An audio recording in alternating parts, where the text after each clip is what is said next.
Down here at the podium and not up sitting up there, as it's my week to offer the opening prayer and lead us in the pledges to the flags of the United States and the state of Texas. So go ahead and call our regular meeting of February, what is today, 7th, 2017 to order. If everyone would stand and join me.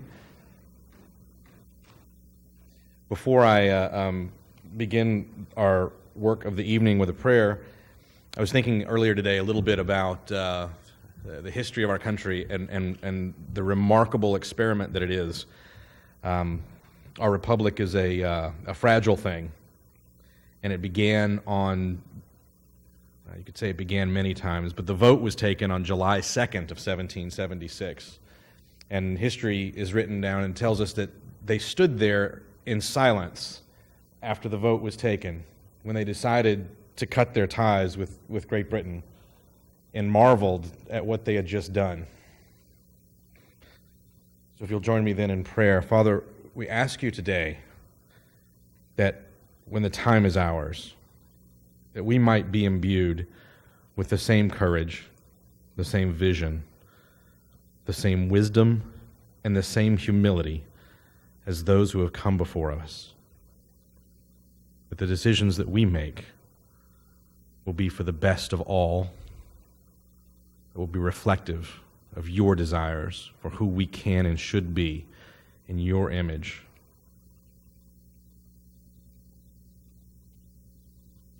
Many times as we go through our lives, we also forget to take a moment and be thankful for all the things which have been given to us, the blessings we've received. So we'll take a moment now and reflect on those.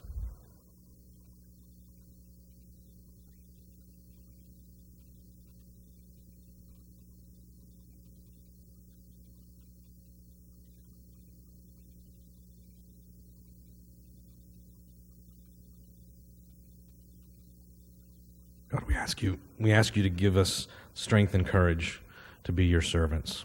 Amen. I pledge allegiance to the flag of the United States of America and to the republic for which it stands, one nation, under God, indivisible, with liberty and justice for all. Honor the Texas flag. I pledge allegiance to thee, Texas, one state, under God, one and indivisible.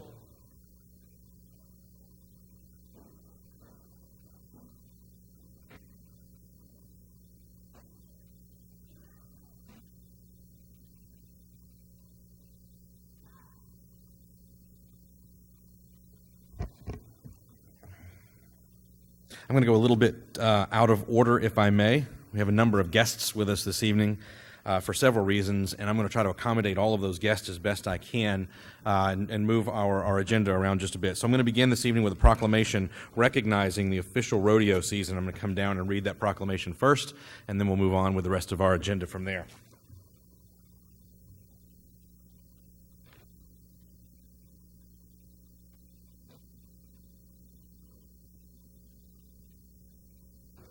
No problem. Okay, so there. I'm going to read this first, then I'll give you the microphone.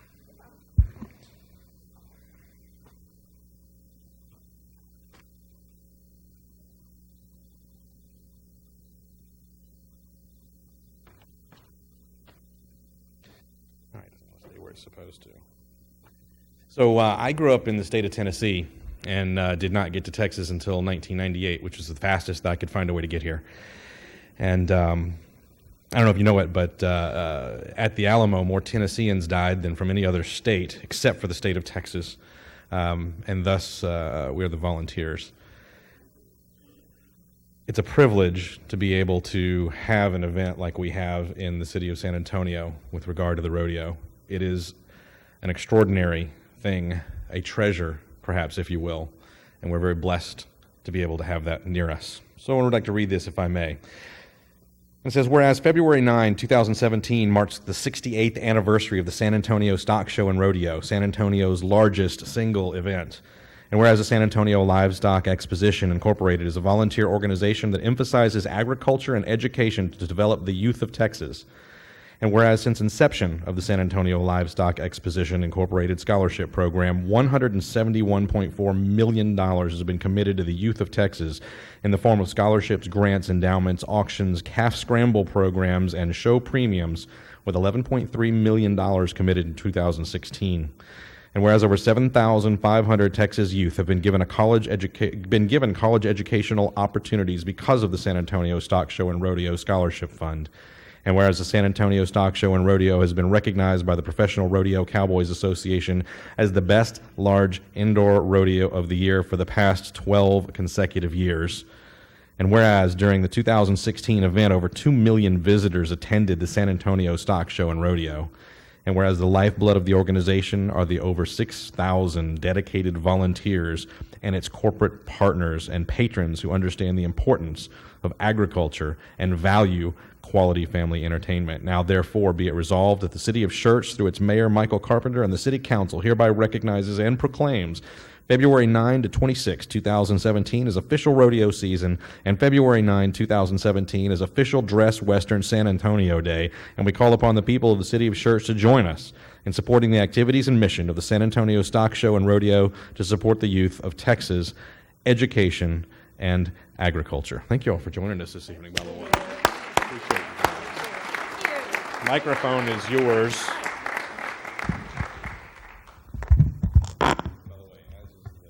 Thank you. All right, thank you. We are excited. It is rodeo time in 2 days. We begin our 68th annual San Antonio Stock Show and Rodeo and on Thursday. So y'all be ready. I am Cindy Giddon. I am the chairman of the Ambassador Committee, and we are one of the 6,000 volunteers that work so hard all year long to raise funds and put on this great, great event. We hope that you will come out, and the citizens of Schertz will come out to visit our 4-H and FFA kids as they put on their projects and show their skills.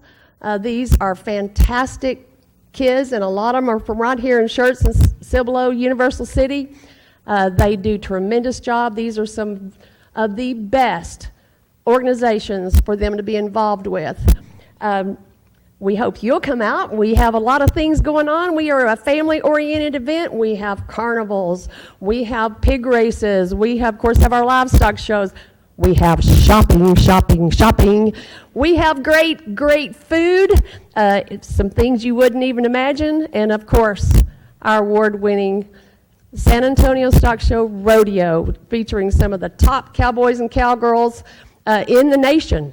So we hope you'll join us there.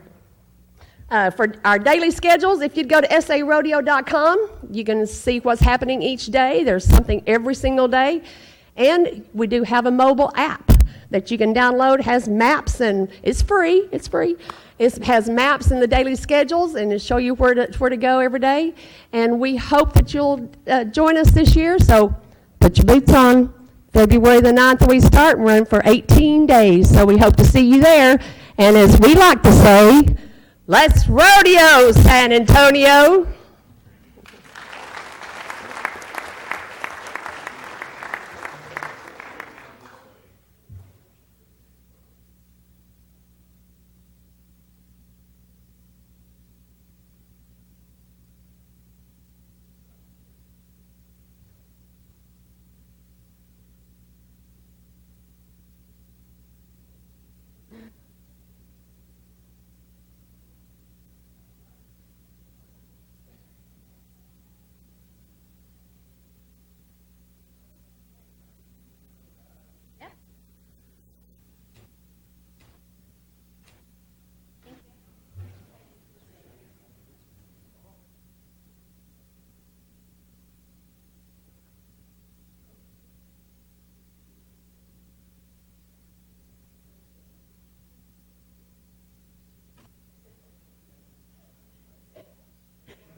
Thank you all again for joining us this evening. Appreciate it. I'm going to skip around on the agenda once again. I'm going to go to to item A, the Mayor Pro Tem's oath of office, and ask Mr. Edwards if he'll come down here and join me for a moment. Since the office of Mayor Pro Tem is one that is held by a member of City Council who is selected by his or her peers, and because it is an honorary office, I actually get to administer the oath. If it was an official office of the state, I'd have to let the city secretary or a judge do it, but I'm lucky this time. First of all, congratulations. Thank you, sir. You bet. So if you would raise your right hand and repeat after me.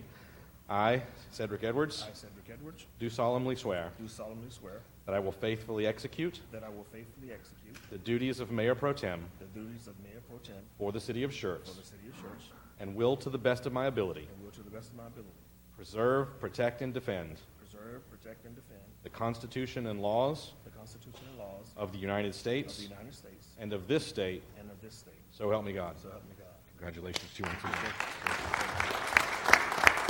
You'll have to sign those one. We have to stay in. They have to take our. Just because Chuck retired by Forgot about Chuck. but we still have to have photographs done.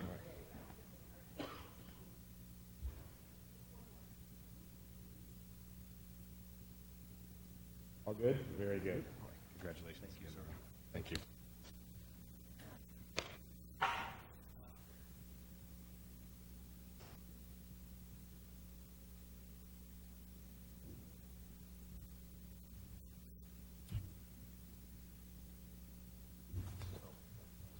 All right, next up, I'm going to go to new employee recognitions. We have several folks that are joining the city of Schertz, and I'll start with Animal Services. Ms. O'Brien, good evening.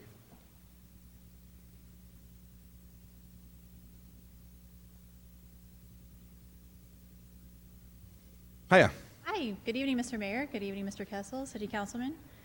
Hope you guys are having a good day. Good evening. Wanted to introduce one of our newest employees. She's our part-time kennel technician. Her name is Chantel Snow.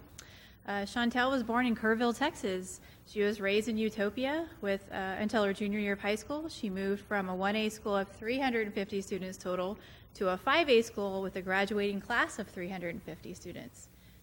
Chantel graduated from Samuel V. Champion High School in Boerne, Texas, and she is now in her final semester of college. And if all goes according to her plan, she'll be graduating this June with her associate's degree in drama. Chantel is an avid reader. She enjoys spending time with her boyfriend and her one-eyed cat.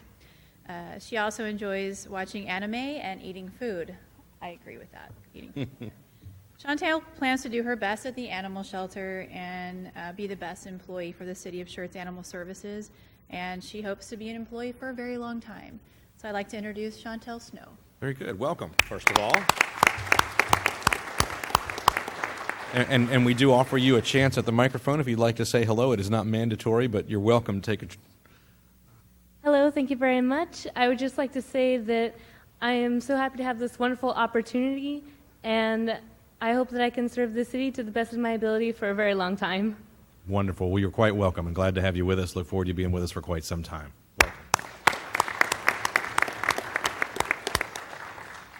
Next on my list, I've got EMS. It says we have some full-time paramedics.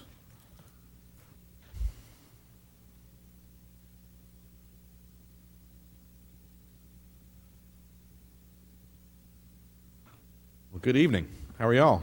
Good. How are you guys? Very good. Last month we were here, we had one of the three new hires with us. We're back again because we finally got the other two to come this time. First off is Savannah Thomas. Savannah has lived in many places.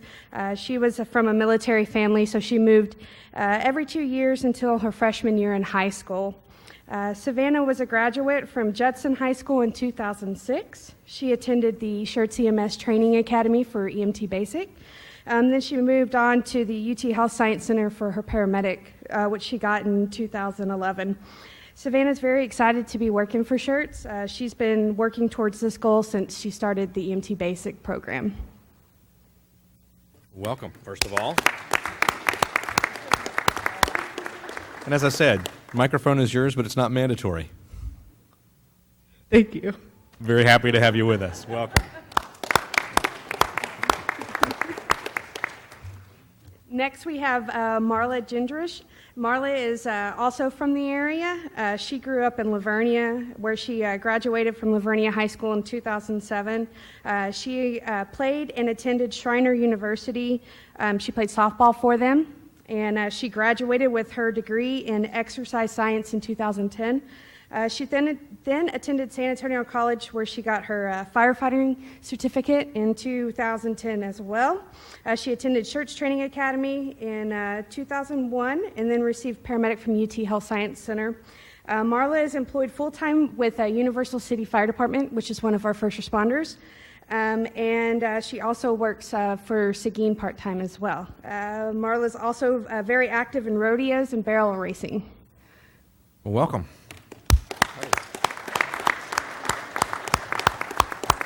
Hi, thank you. It's a pleasure to have you with us once again. All right. Bet you $1 they're not shy when they get a call. All right, next up, Police Department. Good evening. Good evening, Mayor, members of council, Mr. Kessel, city staff. I have the pleasure of introducing one of our newest members of our police family. His name is Mario Hernandez. Here he is. He's from San Antonio, where he was born and raised. He went to high school throughout his whole childhood. After that, he joined the United States military. And then after serving his country, he decided to enroll in the ACOG Peace Officer Academy. And when he attended, he actually received 2 distinguished awards, one, the Honor Graduate Award, and the Top Shooter. For his family, he's married to a wonderful woman named Jessica, and he enjoys spending time with her, barbecuing, and just basically staying active. Mario Hernandez. Mario, welcome. I just want to thank Chief Hansen and the Schertz Police Department for giving me the opportunity to work with such a great organization and be a part of a great community. I just want to let the council and public know that I'm going to give forth everything I have to be the best officer I can for Schertz. Wonderful. Thank you, and welcome.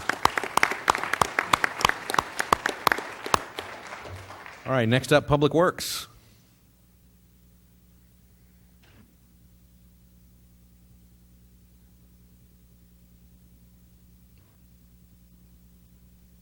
Good evening. Good evening. Mayor, Council, Mr. Kessel. I'd like to introduce you to Mr. Alan Diaz. He's our newest member of Schertz Public Works. He is Serviceman 1, the water department. He's born in San Antonio. He grew up in Eagle Pass and currently resides in Cibolo. He graduated from Steele High School in 2008. His hobbies, he likes playing football, going to movies, paintball, basketball. He all-around guy, just likes to do everything. So, Alan Diaz. Cool. Well, welcome. Glad to have you with us. Let's say hello. Alan, like you said, I was born in the Santa Rosa Hospital, but I grew up here in Cibolo, Schertz, Eagle Pass for a little bit, so I'm actually from here. When I got the call that they wanted me here, I was pretty excited because I know this area. Born here, I raised here my whole life, basically. So it's nice feeling that I helped the community that I grew up in, my family lives in. So it's nice. And Well, welcome. And I try my best to help also. Thank you again. Thank you. Welcome. Very glad to have you with us. Thank you. And purchasing and asset management.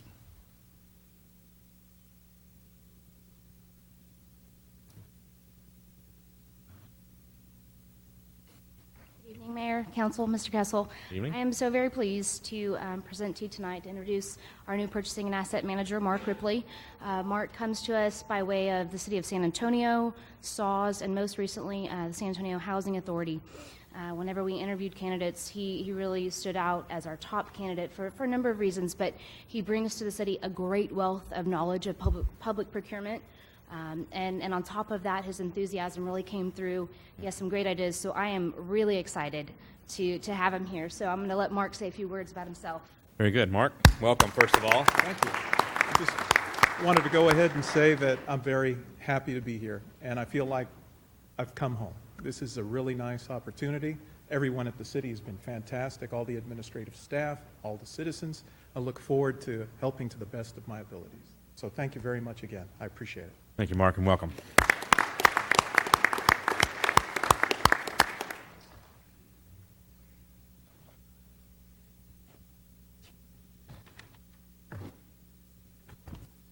All right, I have jumped around a little bit on the agenda, and I'm going to continue to do so with the indulgence of the council, if it's all right with them. I think the first thing I'd like to do is go to city events and announcements. So let's start with announcements of upcoming city events. Mr. Waite, is that you this evening? Yes, sir. Good evening.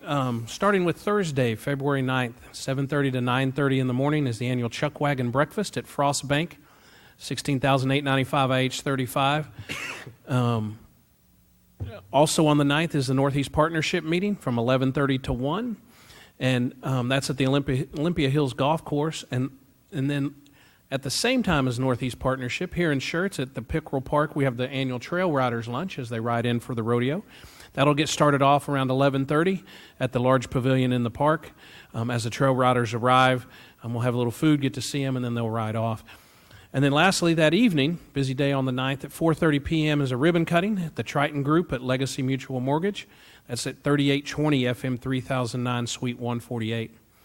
We have a council meeting next Tuesday at 6 p.m. here. Wednesday the 15th at 6:30 is the annual Fire Department Awards Banquet.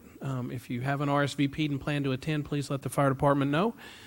Monday, February 20th, city offices will be closed for President's Day.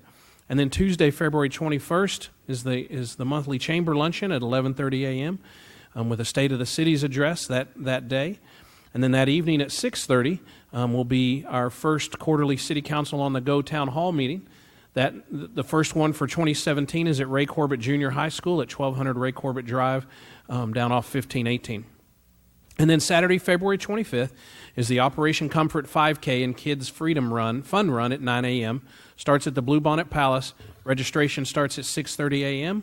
And this is the 7th annual Salute to Service Members, and all the proceeds go to help Operation Comfort. Thanks, sir. Next are announcements and recognitions by the city manager, Mr. Kessel. Mr. Kessel? Mayor, Council, I only have one that I want to bring forward tonight. It's to do with our community health program that's run by Kelly Burnham and Jessica Aird. As you know, we have a number of kids that have asthma, and occasionally they'll call 911 because they're having the asthma attack. And what we've discovered is that with some training and some working with our EMS department in the community health, they can actually control that and monitor that and not have a situation. We had a 10-year-old male who was missing an average of 10 days of school per year for his entire school career, which is, 5 or 6 years of schooling. And he's been going and working with the EMS folks, Kelly and Jessica, and they called up the offices about a week ago and said that he is actually receiving his first perfect attendance award of his entire life, and the family was so proud of that for him, but it represents also calls that we're not responding to that are really costing the family quite a bit and the city quite a bit. So everybody comes out a winner. It's just a program that probably doesn't get enough attention. So I wanted to share that with you. And you might not hear about it otherwise, but it's one that's really good and does help folks. Good stuff. Thank you. Thank you. Our canine team are not able to be with us this evening, so I will skip over that one, and we'll take that up on another night. And then now I think I'm going to move on to hearing of residents before we do a presentation regarding the citizen satisfaction survey. There's a lot of folks that have signed up. A number of you have signed up for the public hearing that we have later for the wastewater project land. So I'm going to go down the list in a couple of minutes, and when I call your name, if you'd like to speak now under hearing of residents and during the public hearing, then let me know. If you just want to speak during the public hearing, let me know at that time just by saying I'll speak at the public hearing or whatever. But we want to make sure that everybody gets a full opportunity to be heard. However, what I'd like to do is first recognize Dave Roberts, who is currently managing the golf course at Northcliffe, and Dave has some updates for us. So Dave, if you would.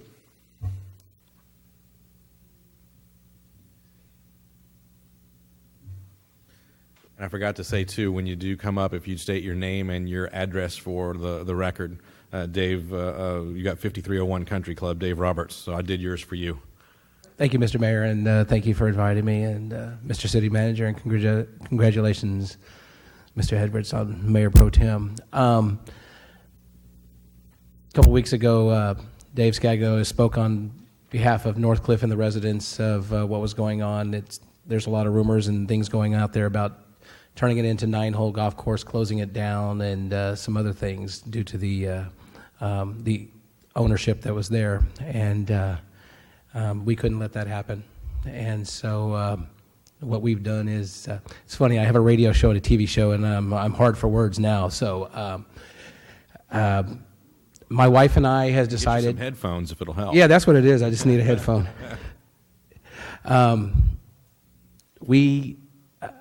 They were going to close the golf course February 1st and walk away the Pei Chen investments. And that would have put the city and the residents in a lot of disarray. They've done that before, and that is their track record. And being one of the residents of Northcliffe, as well as the pro and manager for 7 years, I couldn't let that happen. So what we did is my wife has leased the golf course for $1 to keep it open, to keep it running, and make sure that all the residents of City of Schertz and the Waterworks and Mr. Waite, and working with the city manager and, of course, Mr. Mayor, we're going to make Northcliffe great again. We're going to get back all our golf tournaments. We're going to keep it green and make all the residents keep their, their properties. We want, I know the deal. I'm one of them. And we just want to just say thank y'all for everything that we're going to work hand in hand with the City of Schertz. And thanks to all the community who've come up and signed the petitions to keep it a golf course and not a strip mall and things like that. So I thank y'all very much. Thank you, Dave, and thank you for taking that on. That's a huge thing, and preserving that golf course and the work you're going to do. It's very exciting. Hey, we walk by faith, not by sight. Well done, Dave. Thank you. Good news.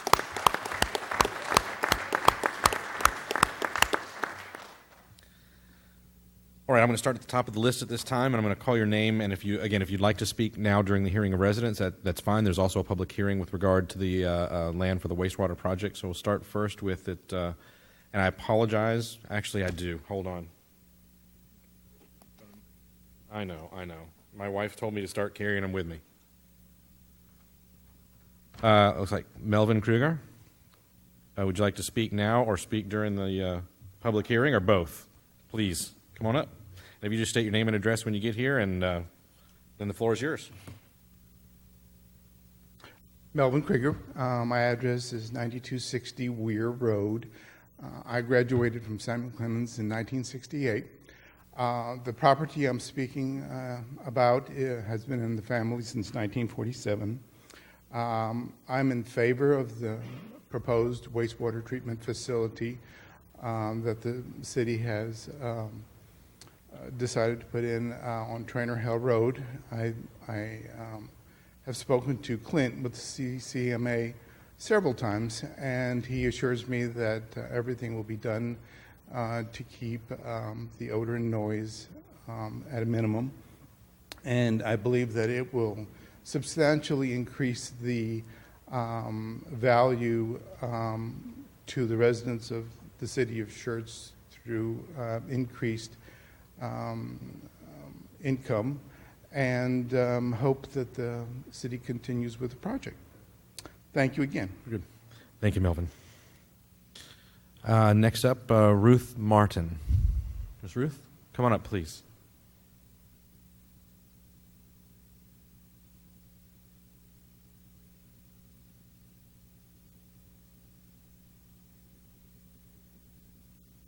Okay, actually, you know what? If you like, you could put this underneath that thing right there, and it will put it up here on the screen, and we can see it here, and everybody can see it there as well.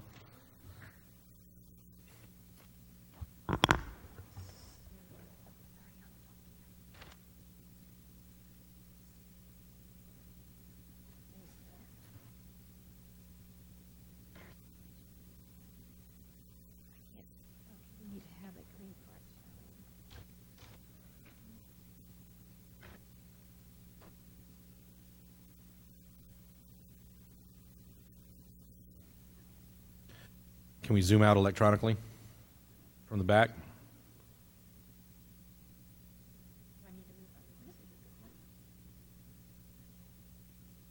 Give us a second. We'll see if we can get it squared away. Mr. Mayor and ladies and gentlemen of the council, I'm Ruth Martin. Address again is my mailing address is 3051 Hakerville Road, Cibolo. However, I'm here to talk about my property on Weir Road. I'm here also to support the building of the wastewater plant at the Trainer Hill IH-10 location. As I reflect back on my childhood, I remember my father trying to teach my brother and I to swim in the Cibolo Creek. Can't hear me? Oh. There you go. Is this better? Okay. Perfect. Okay. I'll start over. As I reflect back on my childhood, I remember my father trying to teach my brother and I how to swim in the Cibolo Creek on our Weir Road property. Well, it was a few years later when my parents talked about health risks associated with playing in the creek due to wastewater being dumped in the creek upstream. During this time, the cattle continued to drink the water, and we continued to eat their beef. The cattle continued to be healthy, and we were healthy as well. Since then, the vegetation along the Cibolo Creek has continued to flourish, and I've seen fish grow to about 2 feet long. Now, please understand, I'm not a fisherman, so that's not a story. I'm just a retiree that enjoys the outdoors and nature. My point here is that we tend to let negative input cloud reality. In this case, the community decision to dump wastewater in the Cibolo Creek those many years ago was for the greater good of all. I strongly believe the Trainer Hill Road IH-10 wastewater plant will be for the greater good of all as well. Technology advances and government regulation ensure it. This project allows our property values to increase, benefiting our children and grandchildren. It increases residential and commercial development. And as a result, Schertz economy continues to grow. Thank you. Thank you, ma'am. Next on the list, we have Mary Fox.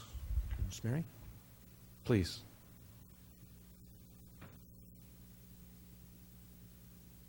Hello. My name's Mary Fox. You might want to pull that microphone down just a little bit. Okay. Perfect. Is this good? Mary Fox. My address is 2625 Pillory Point. Thank you. I don't know if it's Schertz or Cibolo. I get mail addressed both ways, so it's either Schertz or Cibolo. But my reason for being here today addressing the council is that I really appreciate the opportunity when I saw that residents have a place to speak up. And I have the last 3 billing statements from the city of Schertz. I do not understand how for 3 months my water bill amount is identical. So that is my main concern, because I just don't understand it. I do conserve, but that's one of the things. Another thing is on the graph on the water usage, it's sporadic. It changes from month to month, especially last summer. 1 month in particular, the month of August, it rained so much last summer that I did not have to water my lawn, but maybe 2 times, and it shows that it went to the roof. But not for the month of the bill from October 11th to November 10th, it shows that it's just part of the way. But then at the month of November, December, it just skyrocketed. So I don't understand, and that is my main concern. I don't know if this is appropriate place to address it. You know what? It's appropriate in such that any resident can bring forth anything that they want to. The good news is we know who runs that department or where that department runs up to. And Mr. Brian James, oh, there we go. Right back here, this gentleman waving his hand. He can maybe work with you right now, start a conversation, and see if we can figure out what's going on with that Okay. the water. Thank you so very much. Thank you for coming to visit with us. Absolutely. Thank you. All right, next on the list is Mickey Terletsky. Mickey? I'll be brief. I just wanted to come and say to members of council, Mr. Mayor Carpenter, City Manager John Kessel, that I appreciate the work that Doug Ledbetter and Jimmy Hooks and Dudley Waite, Dudley was just sitting there, have done on a project that I came to them about, and hopefully our problems are solved. We really appreciate your suggestion, Mayor Carpenter. We hope that'll alleviate some of the problems we've had with flooding on the street. So, thank you all very much. Thank you, Mickey. Thank What you. was her name and address for the record? Michelle Terletsky, 705 Maryland Drive, and you gave me that look, so I'll come spell it for you. Very good. Thank you again. Next on the list, Maggie Titterington from the Chamber. Please. Sorry about that. Yes, you've done this before. That's the right one. Wanted to show you, well, first, Maggie Titterington, 1730 Schertz Parkway. Wanted to just say we had an awesome health fair. Thank you to the City of Schertz for your partnership with us. We had 822 people show up, which was awesome. 43 free flu shots. Say that 5 times fast. 43 free flu shots. And I have actually, if I can get this to work, a couple pictures. Video. It was amazing. It was our best one yet. And just the people coming through. We actually had 86 vendors. We had to stick them in the hallway of the Civic Center. As you can see, the people were going through and just getting a lot of information. I love that picture. She was brushing her stuffed animal's teeth. But, and there's shots being administered. And this is actually in the Bluebonnet Hall as well. So where we could cram them in, we crammed them in, and just the vendors, the public getting free hearing exams, dental packets with little toothbrushes and stuff. So it was wonderful. Each year it just keeps growing, and our naming sponsors, Baptist Emergency Hospital and Schertz Cibolo, of course the Chick-fil-A cow and H-E-B Buddy came out. It was a wonderful, wonderful time. So again, just want to thank you. It continues to grow and be successful each year, and we hope the residents are really getting a lot out of it. And special thanks to Richard, Sue, and Richard, who helped with our parking situation. They came out really early in the morning and stayed till everybody was really happy and situated. So thank you, Richard, very much for that. I'm going to go ahead and get out of that. Oh, that was kind of just funny because the dog was freaking out over the cow. But anyways, it was, like I said, it was just a really, really great event. And I know, let me see if I can go back. Am I doing this right? Did I do that right? Okay, you can fix it later. State of the Cities, as Dudley spoke to you all about, is going to be on the 21st, and that is the 3 city managers of Schertz, Cibolo, and Sound Lake giving presentations. I've already seen 2 of the 3 videos, so I haven't seen Schertz's yet, and I'm sure they have a video. I'm sure they're going to bring it. But it's about all the developments that went on last year, as well as the ones that are coming into the city, so very much looking forward to that. And if you are going to be in attendance as City Council, please RSVP by next Tuesday so that we have room. We expect a very high attendance, so the sooner we get your RSVPs, the better. And also Taste of the Town is less than a month. I cannot believe it's going to be March 2nd. And Mayor, not to throw you under the bus, but we need your taste buds. We already have 2 mayors in the area, so if you could check your schedule. We've already canceled that evening's Northeast Partnership Mayor's meeting. Awesome. Great. So that means I have you as a judge? I'm there. Awesome. Everybody heard that. So anyways, the taste tickets are on sale right now, and pre-sale they are $15 for seniors and $20 for general admission. Seniors are 60 and above. Adults are ages 12 to 59, and kids from 3 to 11 are 15, and any child under 2 is free. The day of the event, they will go up $5 more. So it'll be $20 for seniors and children and $25 for adults. We have, I believe, up to 46 vendors this year. It's going to be at Rotama Park. We're going to go with wristbands this year once they get their tickets, and we have craft beers, wine, tequila, plus food. So it's going to be a great event, so y'all stop eating right now and make sure you're going to be there. And I think that is all. Last heads up I did want to give is Hot Air Balloon Festival, October 27th through the 29th, first one in our area. Cities of Schertz, Cibolo, and Selma coming together. The Balloon Festival will be in Selma, but we're having all three cities be a part of it in some form or fashion. And Balloon Glow, we're going to have 16 balloons there, one tethered balloon ride. The balloons will have competitions early Saturday morning and Sunday morning, 4 concerts, vendors. It's going to be fabulous. So you all mark your calendars, October 27th through the 29th. That's all I have. Thank you. Thank you. Next on the list, David Scagliola.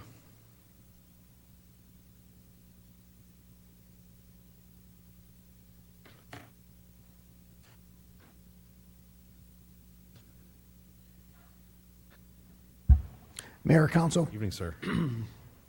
Name is David Scagliola, and I reside at 3418 Foxbriar Lane, Schertz, Texas. Now, Aristotle reviewed the political process as a virtuous endeavor designed to promote the common good and address concerns of the community.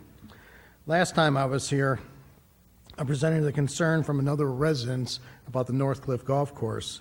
Well, in the spirit of Aristotle, we are pleased that you have acknowledged our concerns by setting time aside to discuss the future of the golf course as a workshop agenda item.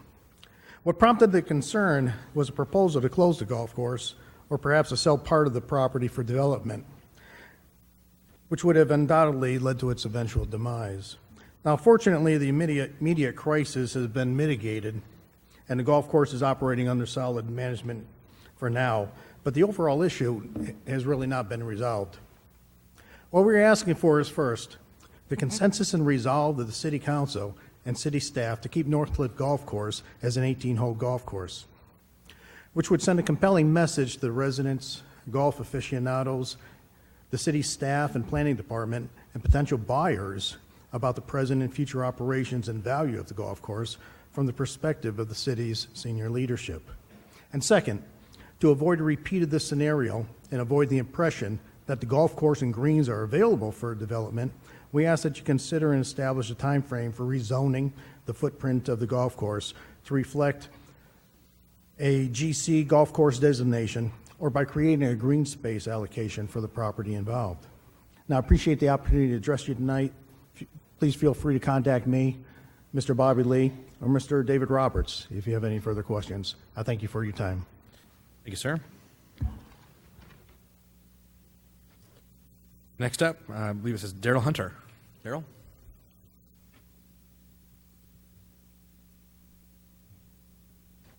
Hi, Mayor, City Council. I appreciate the opportunity to talk to you all today. I'm here on behalf of the Wiederstein family, located off of 9275 Weir Road. I'm here in regards to the wastewater treatment plant that's going to be put in. And the family, I want you to know, they're sitting over here to my left. The fourth row of seats over here, the whole seat there, the whole row of them are here. We are all in favor of the wastewater management program. As the gentleman said before, he said that it will definitely enhance all of the property around there. Absolutely, will just skyrocket the price of it. That's only a plus for everybody in the whole place there. There probably are some people who are very, I guess, attached to the property, et cetera, et cetera. They are as well, but when it comes down to it, it'll help everybody out, is all I'm trying here to say. And I think it's just a go-go situation. I appreciate the opportunity to talk. Y'all are a very wonderful county or city here. I'm from Seguin. That's where I was born and raised. I'm married to one of the Wiedersteins. And this is just an awesome place. And I've got to commend y'all on that. Thank you very much. Thank you, sir.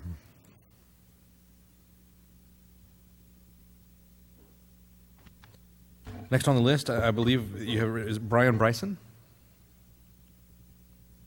Did I get the last name correct? Wonderful, thank you.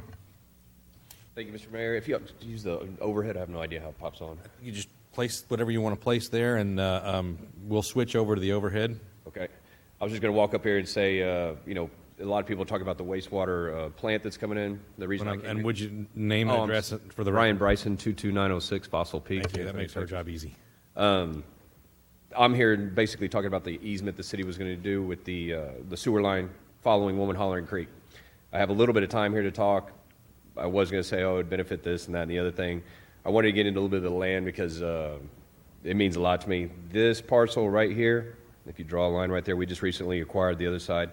That 118 acres has been in my family since 1890. I don't know, if I look up here, I don't recognize a whole lot of people. No one pulled me aside. My grandfather was Ed Kniper. He was born on that land in 1910. Told me stories of riding a donkey to Green Valley Elementary School. It's been in our family forever. It's got a lot of good memories. Rooftops are coming, and it's just, it's hard for us to let it go, but I know just over time the city is going to have more and more houses, and it is what it is. So I wanted to come here and say that I am for the sewer easement coming through my property to allow more access for properties around me to gain access to it for future development. Thank you, sir. Thank you very much.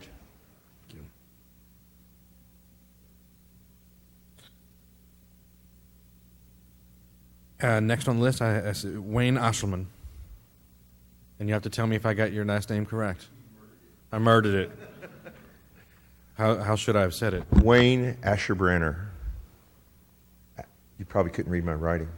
8700 Star Ranch, Bernie, Texas. Ashelbranner? Asherbranner. Asherbranner. Good German name. Yes, sir.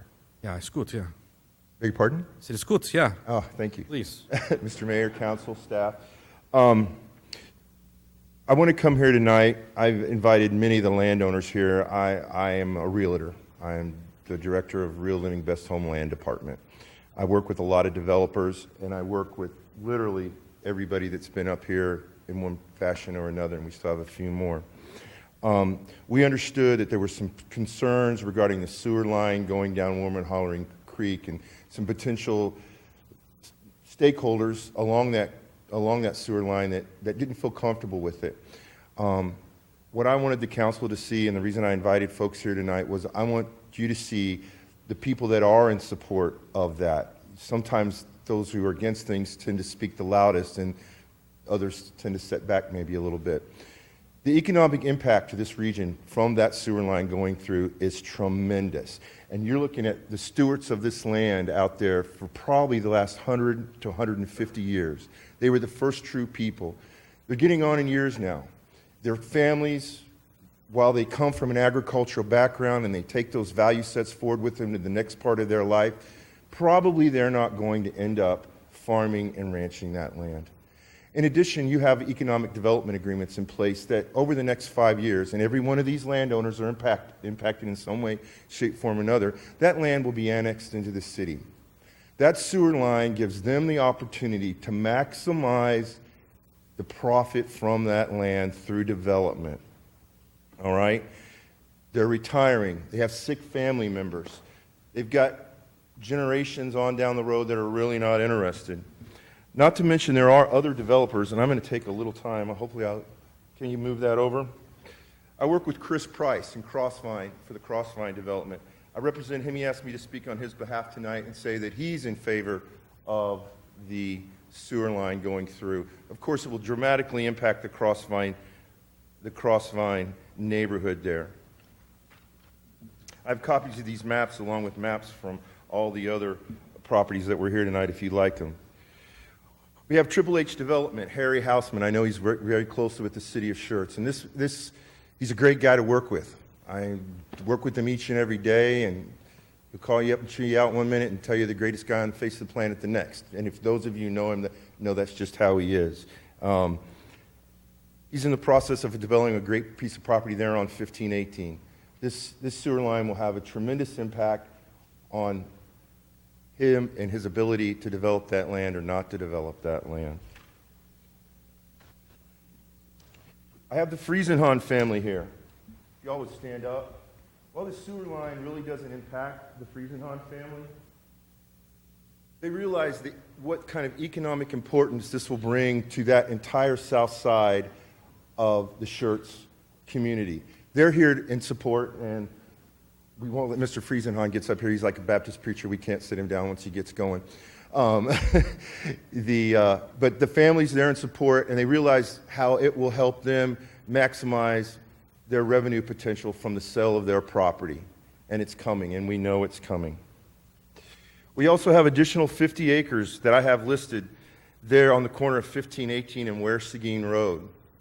We have developers strongly looking at that. Without, and you may recognize these properties, without the implementation of those, of that sewer line, we have a gentleman here that's had 4 heart attacks and a stroke. He's hoping to be able to retire. We have an older lady here that owns this property that bought it for the family, and nobody in the family is very interested in it. And we have a gentleman in the back who's just ready to lay it down and relax. I'm out there trying to get maximum income for their properties. I represent them in these transactions. I care about them. That sewer line will impact them directly. Overall, that sewer line is going to impact positively a significant number of properties. And I know later on this evening on your agenda is to talk about the treatment plant. That's kind of a different issue than what I've asked these people to come here for, even though that's been addressed. The sewer line's a start. All these properties, the way the land lays, will actually drain directly in through gravity flow into this sewer line at this time. One property's on the edge a little bit, but we think we can make it work.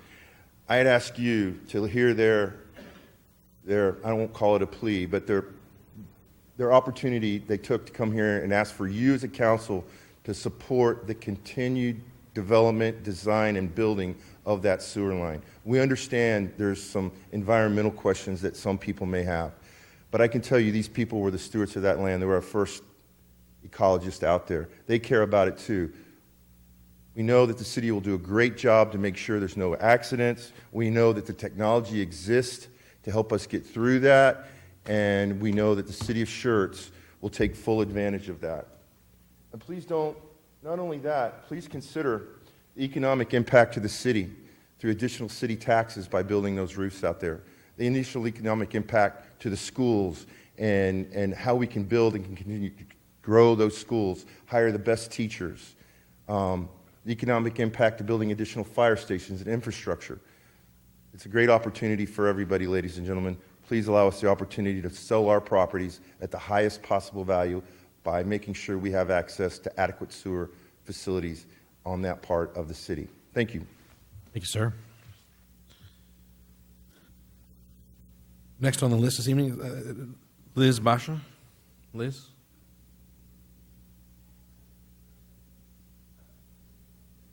Very good. And then Randy, it looks like Randy Scrivener. And I apologize. Tell me if I've got the name messed up. That's okay. Good evening. Thanks for letting me talk. You bet. My name's Randy Shriver. I live at 8850 Huber Road in Seguin. I'm a real estate agent, and I'm here tonight representing the Burtnagel family, who owns a little over 78 acres on Trainer Hill Road. We currently have that property for sale, and they couldn't make it tonight, but they just wanted for me to come to say and let you know that they're in full favor of having this wastewater treatment plant and sewer line put in. I'm also working with the Wiederstein family, and they've had a representative talk already. I think it'd be a good thing. The Burtnagels said to be sure to let you know that development in that area is inevitable, and they would like to see it happen sooner rather than later. It'll have a positive impact on our property value. They also have a development agreement in place with the city, as well as the Wiederstein family does. And they just ask that you proceed with that wastewater treatment line and plant. Very good. Thank you, sir. Next on the list is Mary with regard to the golf course. Mary, is it Brooke?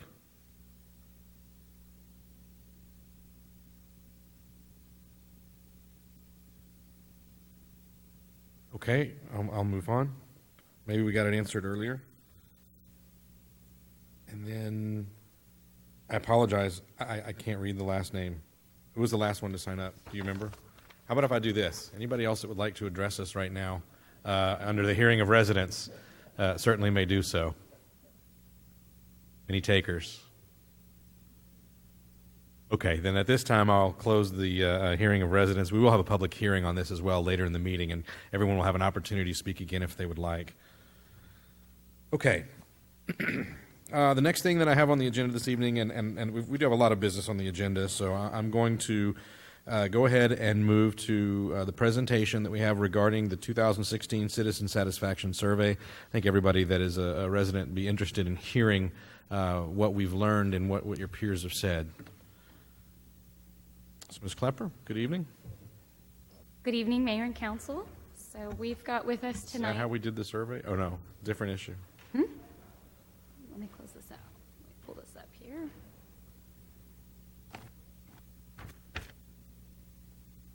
Okay. This evening we've got Jason Murata with ETC Institute. ETC Institute is the company that we partnered with on our Citizen Satisfaction Survey. And so Jason's going to walk you through some of the results and the analysis of that. Very good. Welcome. And please. Thank you. It's great to be here in the city of Schertz. My name is Jason Murata. I'm a senior project manager at ETC Institute. And ETC is a marketing research firm based in the Kansas City area.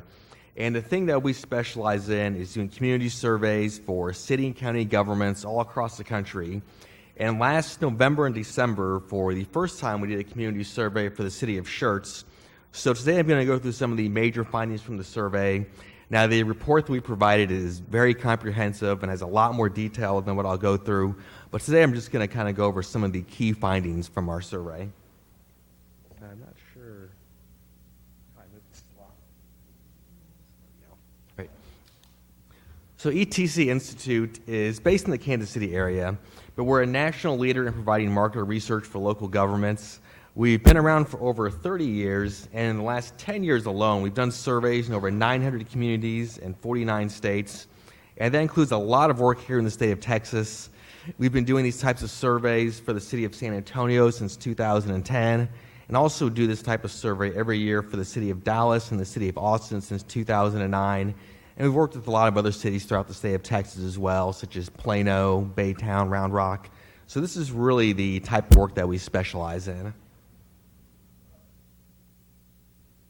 So today I'll go through the purpose and methodology of the survey, and then the bottom line up front is our main conclusion from the survey, and then I'll go through some of the major findings to show how we came to those conclusions, and I'll be happy to answer any questions as well, if there are any.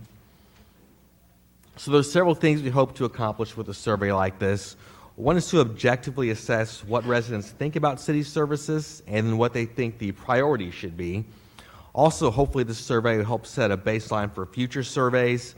A lot of clients we work with do these surveys every couple of years, and usually each time we do the survey there's a few questions specific for that point in time, but a lot of the questions end up being the same year after year. That way you can track your performance over the years. And then also, we're able to compare the city of Schertz performance with residents in other communities on both a regional and a national basis, and we'll look at examples of that in just a little bit. So this was a 7-page survey, and that's a typical length for one of our community surveys. They're usually 6 to 7 pages. The survey is administered by a combination of mail, online, and phone to randomly selected households all throughout the city. And that mail, online phone combination is our standard methodology for doing our surveys. It gives residents 3 different ways they can fill out the survey, and it really helps to increase the response rate and reach a more diverse group of residents. Now, our goal was to get at least 400 completed surveys. We had a really, really good response, ended up with 601 completed surveys, so obviously 200 more than our minimum goal. And the results of these 601 surveys at the 95% level of confidence has a margin of error of plus or minus 4%. So essentially that means if we did this survey the same way 100 times, 95 times the results would be plus or minus 4% from what we're reporting. So the results aren't perfect, but really the margin of error is very small. Now, if we had gotten the 400 survey minimum, our margin of error would have been plus or minus 5%. So by getting such a good response rate, we decrease the margin of error by 1%. So here's a map of the city. The red dots are households that completed a survey. So obviously the city has a very unique layout, but this distribution we feel like accurately represents the actual population of the city. So here's our main takeaway from the survey. We found that overall residents have a very, very positive perception of the city. The city definitely has a strong brand equity with residents. And a couple of examples I've listed here. 84% of residents are satisfied with the overall quality of services provided by the city. Now, of all the data that we'll look at and go through, that's maybe the most important finding. As you look through the report, obviously we asked residents to rate a lot of different services. Some rate better than others, but here we're asking residents to take everything into account that the city does, rate the overall quality of city services. In that area, 84% are satisfied, only 2% dissatisfied. And you'll see it in a little bit. That number is much, much higher than what we typically see. And then also 82% of residents are satisfied with the overall quality of life in the city, and that's compared to only 4% who are dissatisfied. We also did some comparisons to residents in other communities.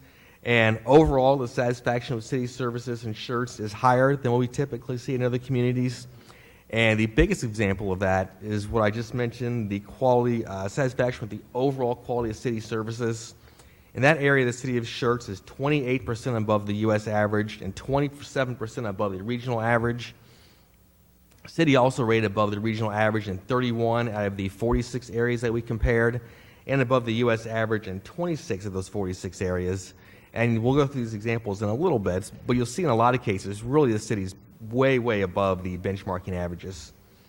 And then we also found the top priorities for the community over the next couple of years: traffic, road repair, maintenance, and expansion, planning for rapid growth, and then parks and recreation programs.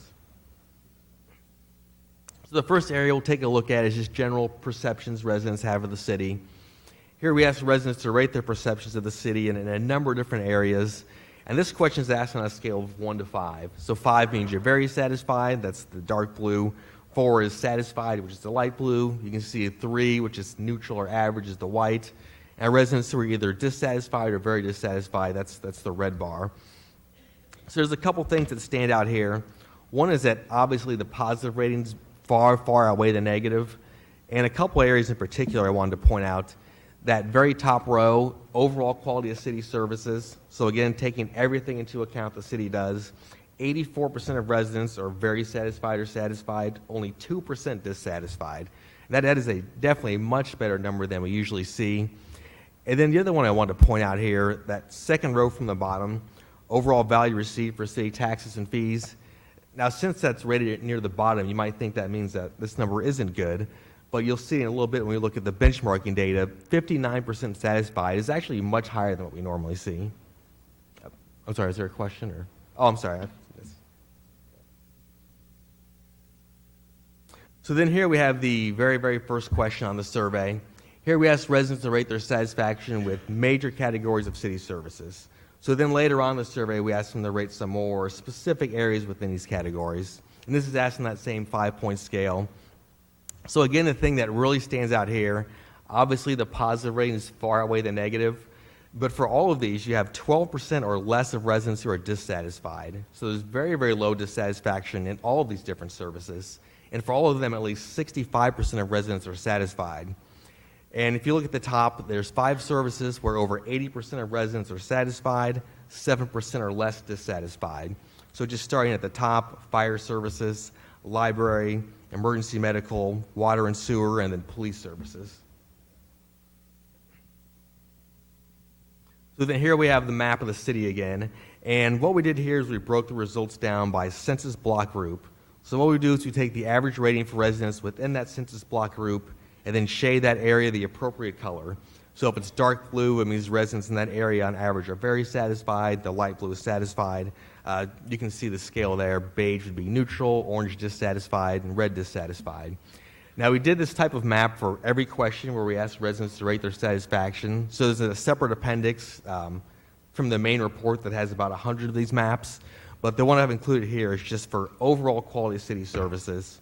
So again, taking everything into account that the city does. In the center, there's a little bit of an area where residents on average are very satisfied, most of it satisfied. And really the key takeaway from this chart is the entire map is blue, which means that residents in all parts of the city are satisfied with the overall quality of city services. A lot of times what we see is even if the ratings are really good overall, once you break these results down into these small areas, you'll see some area where residents are dissatisfied or at least give a rating of neutral and maybe feel like their area isn't being serviced as well as other parts of the city. So anytime that a map is blue throughout the city, it means the city is really doing a great job reaching all parts of the city equally.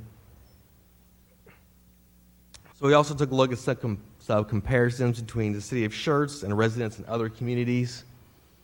So here the blue line are the satisfaction ratings for the city of Schertz. The red are the satisfaction for residents in the southwest region of the U.S., and the yellow are the ratings for residents from across the U.S.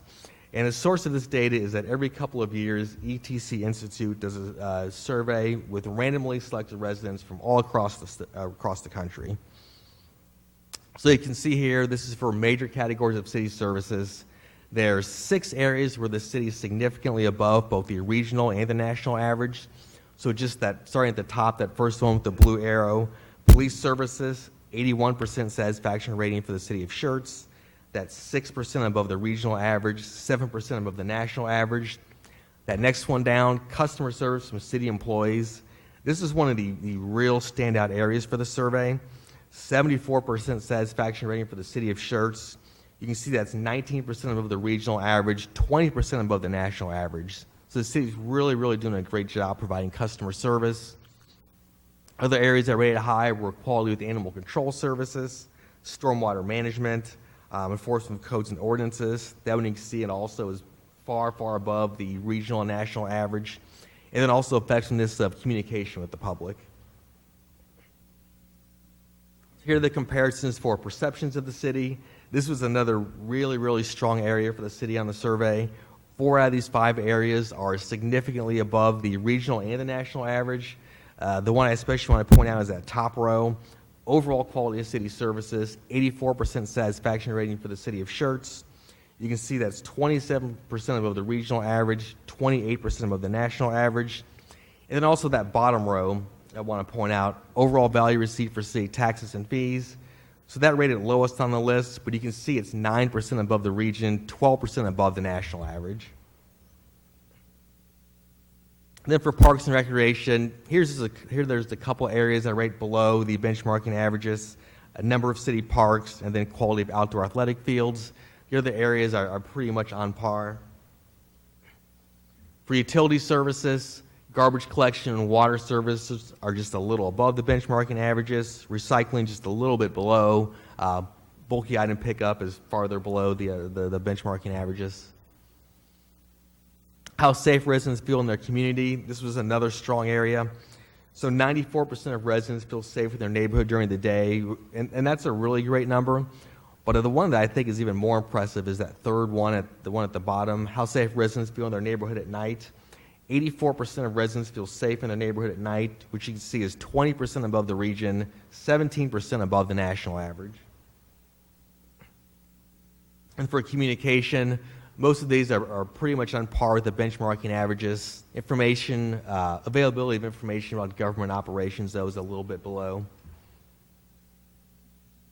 And then customer service. This area, along with perceptions, were the 2 strongest areas on the survey. So this is based on people who have actually contacted the city in the past year.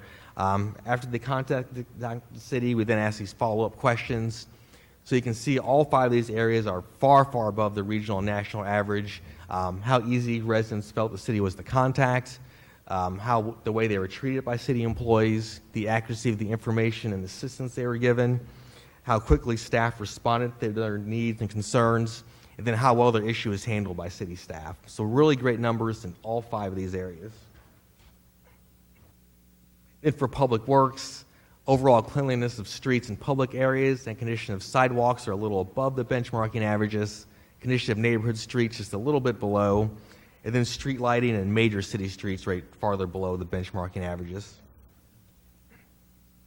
And then for code enforcement, all 3 of these areas are pretty much right on par with the regional and national averages. Then we also took a look at some of the top overall priorities for the community.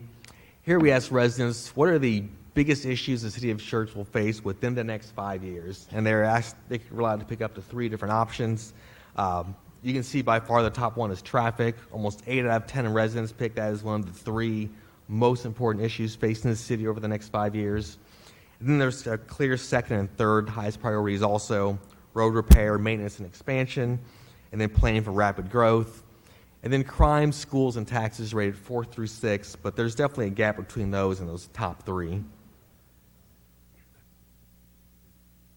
this is our important satisfaction rating. So there's a lot of numbers on this chart, but this is a really useful tool for helping cities and counties prioritize services. And this is a tool that was created by ETC many years ago, and this factors in 2 different questions on the survey. First, we ask residents how satisfied they are with city services. And then the follow-up question is, which of these services are the most important for the city to emphasize? So the idea here is those items that have a combination of a low satisfaction rating, but also a high importance, should be the top overall priorities. So this one's for major categories of city services. From this list, the top overall priority is parks and recreation programs.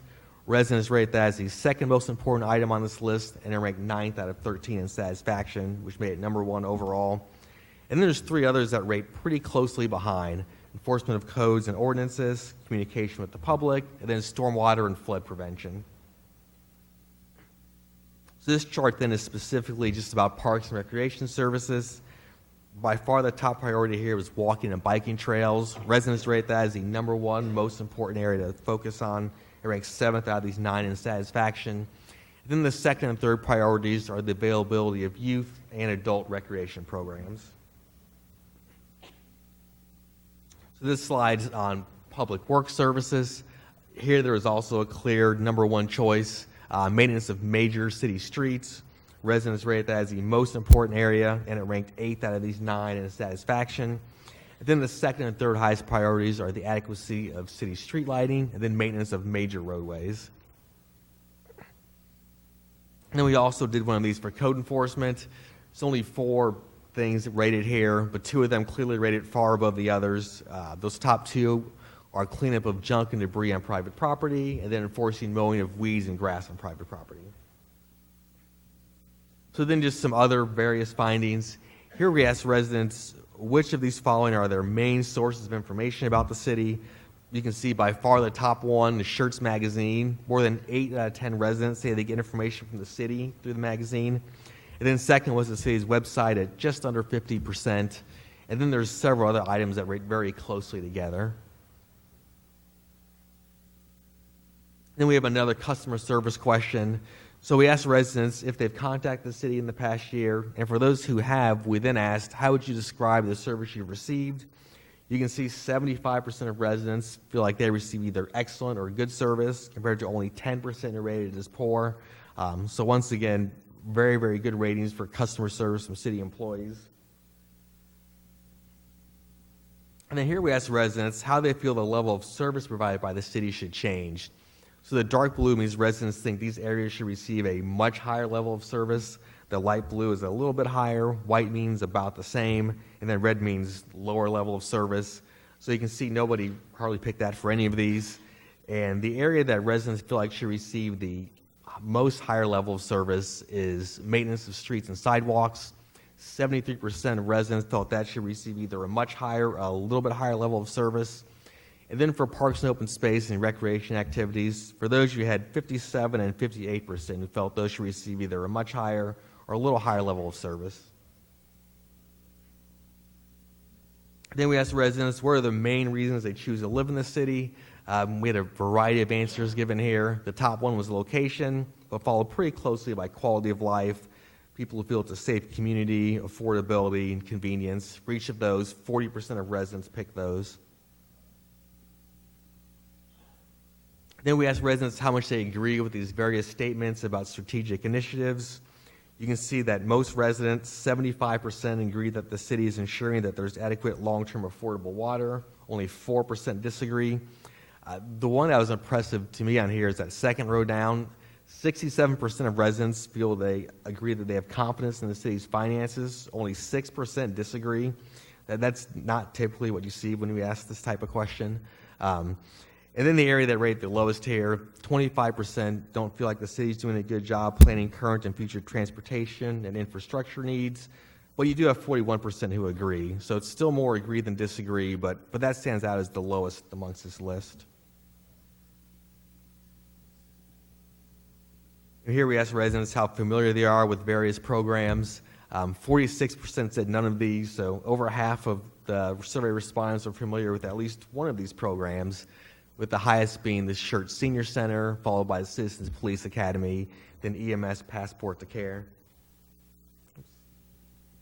And then here we ask residents if they're interested in receiving city news and information through an email subscription. 2/3, 67% said yes. So then just a quick recap. Overall, residents have a very, very positive perception of the city, and the area that especially stands out is that 84% are satisfied with the overall quality of city services, only 2% dissatisfied, which is much, much higher than we typically see. Overall, the level of satisfaction with city services is higher than we've seen in other communities. There are some room for improvement as well, but definitely more positive than negatives. And the fact that the overall quality of city services rated so high means the city's really doing a great job. Customer service and perceptions especially rated high. And then the top overall priorities for the community: traffic, road repair, maintenance and expansion, planning for rapid growth, and then parks and recreation programs. That's all I had. Does anyone have any comments or questions? Council, questions that you'd like to ask? I have one quick question. Dr. Kaiser, certainly. On the demographics, did you happen to, I'm sure you ran demographics on who completed them. Do you happen to have the information for age and household income? Yeah, that is in the report. We asked a number of demographic questions: age, income, race, gender. And while we're administering the survey, we do track those to make sure they're matching up with the city. So all those came out really well. And that is in the main report, in the charts and graphs section. That was pretty indicative of the complete population of Schertz, do you think? Yeah, absolutely. The areas we especially pay close attention to are age, race, ethnicity, and gender. Those especially came out really, really well. Thank you. Very good. Anyone else? Council? If not, then thank you. I appreciate the presentation, and I think that the council has a copy of this, and we'll be sharing some more with the residents and the public of what we've learned. All right, great. Thank you. Thank you, sir. I appreciate it. Mr. Edwards was asking if this will be out on the website at some point, and the answer is yes, it will. Tomorrow. Okay, very good. That way everybody can have a chance to take a look at it. And for those that are here, if you heard something that you disagree with or feel like, oh boy, they missed the mark on something, let us know. Send an email to the council members or to me, and let us know what you think. I appreciate it. All right. Several of you are still here that spoke during hearing of residents and are here for our item, which is regarding the 63 acres. So I'm going to move to item number 11, again, with the council's indulgence, which is Ordinance 17S09, an ordinance by the City Council of the City of Schertz, Texas, amending the official zoning map by zoning approximately 63 acres of land to public use district. We have to do number 10 first? Let me take a look. Yes, I'm sorry. We'll have to start with number 10 and then go to number 11. It's probably still the same staff. An ordinance 17A08, and that is an ordinance by the City Council of the City of Schertz, Texas, providing for the extension of the boundary lines of the City of Schertz, Texas by the annexation of approximately 63 acres located on Trainer Hill Road, approximately 600 feet north of Interstate 10, Bexar County, Texas. Yeah, we better annex it before we zone it. We can't be zoning other people's, other municipalities or counties' properties. Good evening, Mr. Mayor and Mr. Kessel, council members. Channery Gould with Planning and Community Development.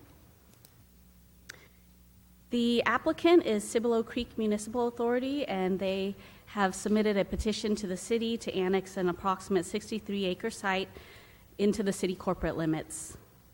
When I presented this to your council in December, I gave an overview of the annexation process, and I'll just lightly touch on that again. Annexation of land into the city's corporate limits could be either voluntary or involuntary, and each type has specific local government code requirements that identifies the necessary process based on the annexation type. In this case, it is a request for a voluntary annexation by the landowner.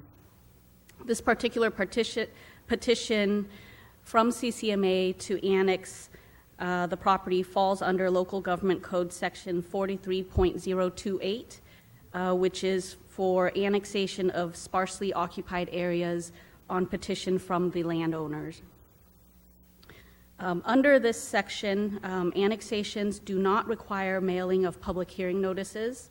However, a courtesy public hearing notice was published in the Daily Commercial Recorder, which was our newspaper of publication at that time, on December 9th, 2016, and that was prior to the city conducting a public hearing and taking action on CCMA's petition. And at the December 13th City Council hearing, your council had adopted a resolution to accept CCMA's petition. This exhibit identifies the 63-acre site. It is located at 7424 Trainer Hale Road and is about 600 feet north of the I-10 freeway. Surrounding properties are predominantly rural, with some agricultural and residential uses and some commercial use along the I-10. The site, identified with a black star here, is currently within the extraterritorial jurisdiction and currently has no zone. Prior to CCMA acquiring the site, the city and the previous property owner entered into a development agreement for delayed annexation. And as you can see by this exhibit, the majority of the parcels surrounding the area, particularly northerly of the project site, are currently under delayed annexation and have executed development agreements with the city. The site immediately north of the current subject site is an approximate 69-acre site, and it was acquired by CCMA. That particular site was annexed by the city and zoned to public use district in January 2015. Last year, CCMA submitted a petition for voluntary annexation of the 63-acre site. Again, on December 13th, your council conducted a public hearing and adopted Resolution 16-R-92, accepting the petition and initiating the annexation process. A separate zoning request is being processed concurrent with this annexation case, and CCMA indicated that their plan is to construct a wastewater treatment plant on the subject property, and the property that CCMA owns north of this subject site will serve as a natural buffer to mitigate any potential noise and odor impacts. Staff recommends approval of this site for annexation. And we also have representatives from CCMA present if your council has any questions. Thank you. Very good. Thank you. I'll open up to council at this time. Any comments, questions, motions? Mr. Mayor, I'd like to make a motion that we approve ordinance number 17A08. Second. I have a motion from Mr. Edwards, a second from Mr. Thompson. Council, other comments or questions before we go forward? Seeing if there's none, I'll call for a vote. Aye. Aye. Aye. Aye. Aye. Aye. Aye. 7 ayes and no nays, the motion carries. Next item that we have on the agenda this time is, in fact, Ordinance 17S09, which is an ordinance by the City Council of City of Schertz, Texas, amending the official zoning map by zoning approximately 63 acres of land to Public Use District, or PUB. This is for the same subject site, the 63-acre site that CCMA requested for annexation. Concurrent with their request for annexation, they submitted a request to zone the site Public Use District. This is the same exhibit depicting the project site just north of I-10.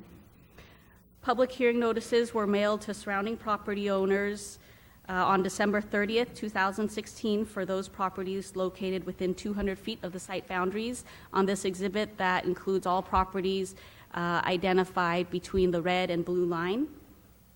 To date, no responses have been received. The comprehensive land plan designates this property as agricultural residential, which is intended to preserve the rural agricultural state to include large lot residential and some related commercial uses. Zoning of the site to public use district would enable CCMA to construct the South Schertz plant in the future, which would provide added capacity for community growth in southern Schertz. Staff has reviewed the proposed zoning to public use district and is of the opinion that it supports one of the city's goals of ensuring adequate development of public facilities as well as upgrading public facilities and services as our city experiences growth. Planning and Zoning Commission conducted a public hearing on January 11th, 2017, and offered a recommendation of approval. Staff has reviewed the request and also recommends approval. Thank you. Very good, thank you. This is listed on the agenda for public hearing, so I'm going to open up the public hearing here in just a minute. I would ask that anyone that would like to address the council on this matter come forward, give your name and address for the record. We'd ask that you keep your comments to about 3 minutes if you can. If you need a little more, I've got a little leeway as the chair to allow that. But at this time, we're going to open this up for public hearing, and anyone that would like to address the council on this matter may come forward and do so. Please.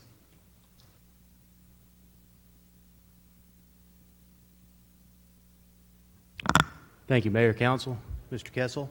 I'd like to introduce myself. My name is Clint Ellis. I'm the General Manager of Cibolo Creek Municipal Authority. I think staff did a pretty good job of explaining what we're trying to accomplish. Just want to let you know I'm here, and I'd be happy to answer any questions y'all had. Very good. Thank you, sir. Thank you.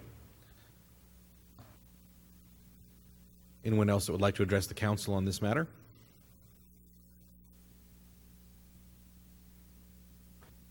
All right, it appears I don't have any takers.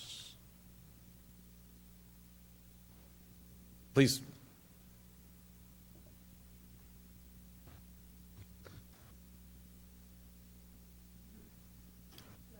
Evening. Good evening. My name is Abigail Kuiper. I live at 3601 Blakely Street.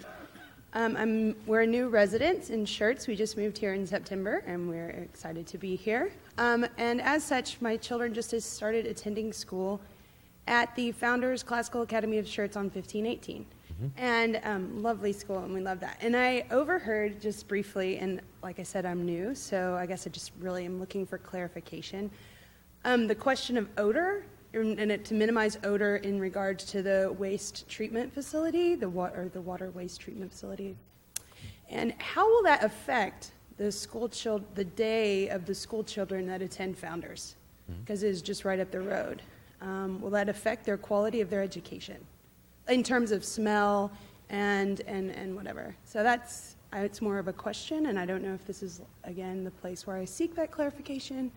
But as a mother who wants my children to pay attention, the idea of like sewage and odor, I don't know if it's a legitimate concern or if it is. So, thank you. Sure.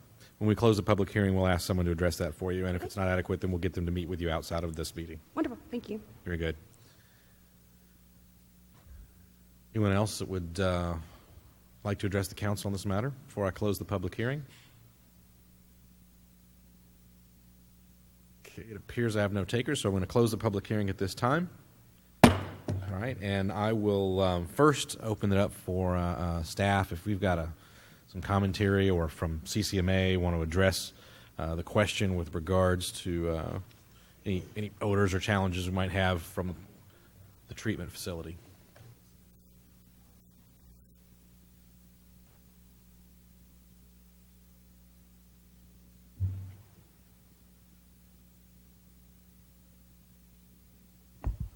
You may even want to pull up like a Google Earth, because one of the issues that's probably interesting is the distance from Founders Academy to the proposed plant, but also the current CCMA plant that may sort of help answer that question.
with us as this loads up.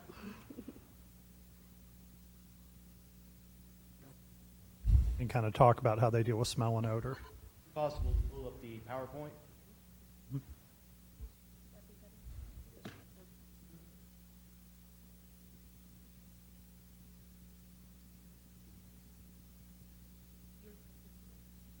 That one. This one.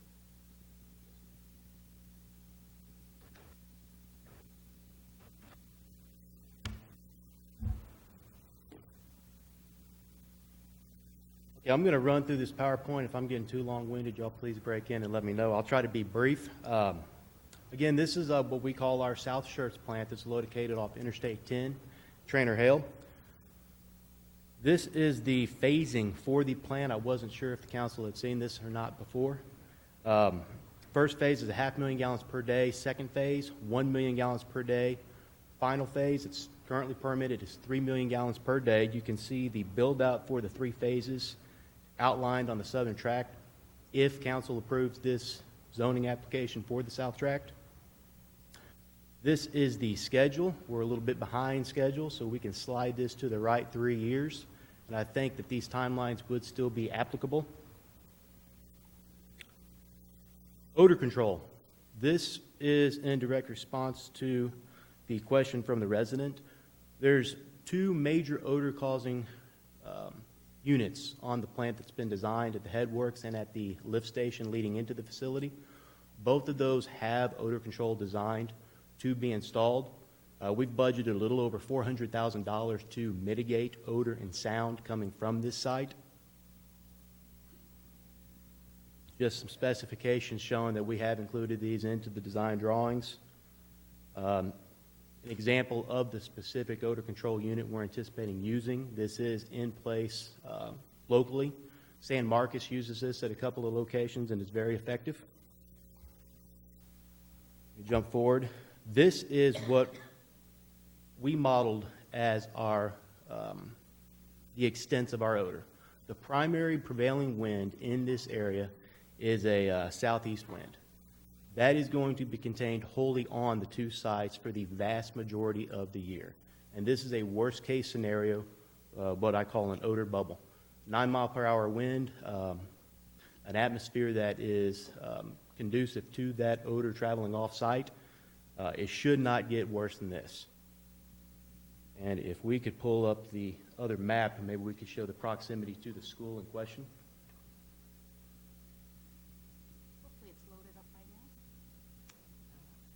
If it's not, I might have a map at the end of the PowerPoint.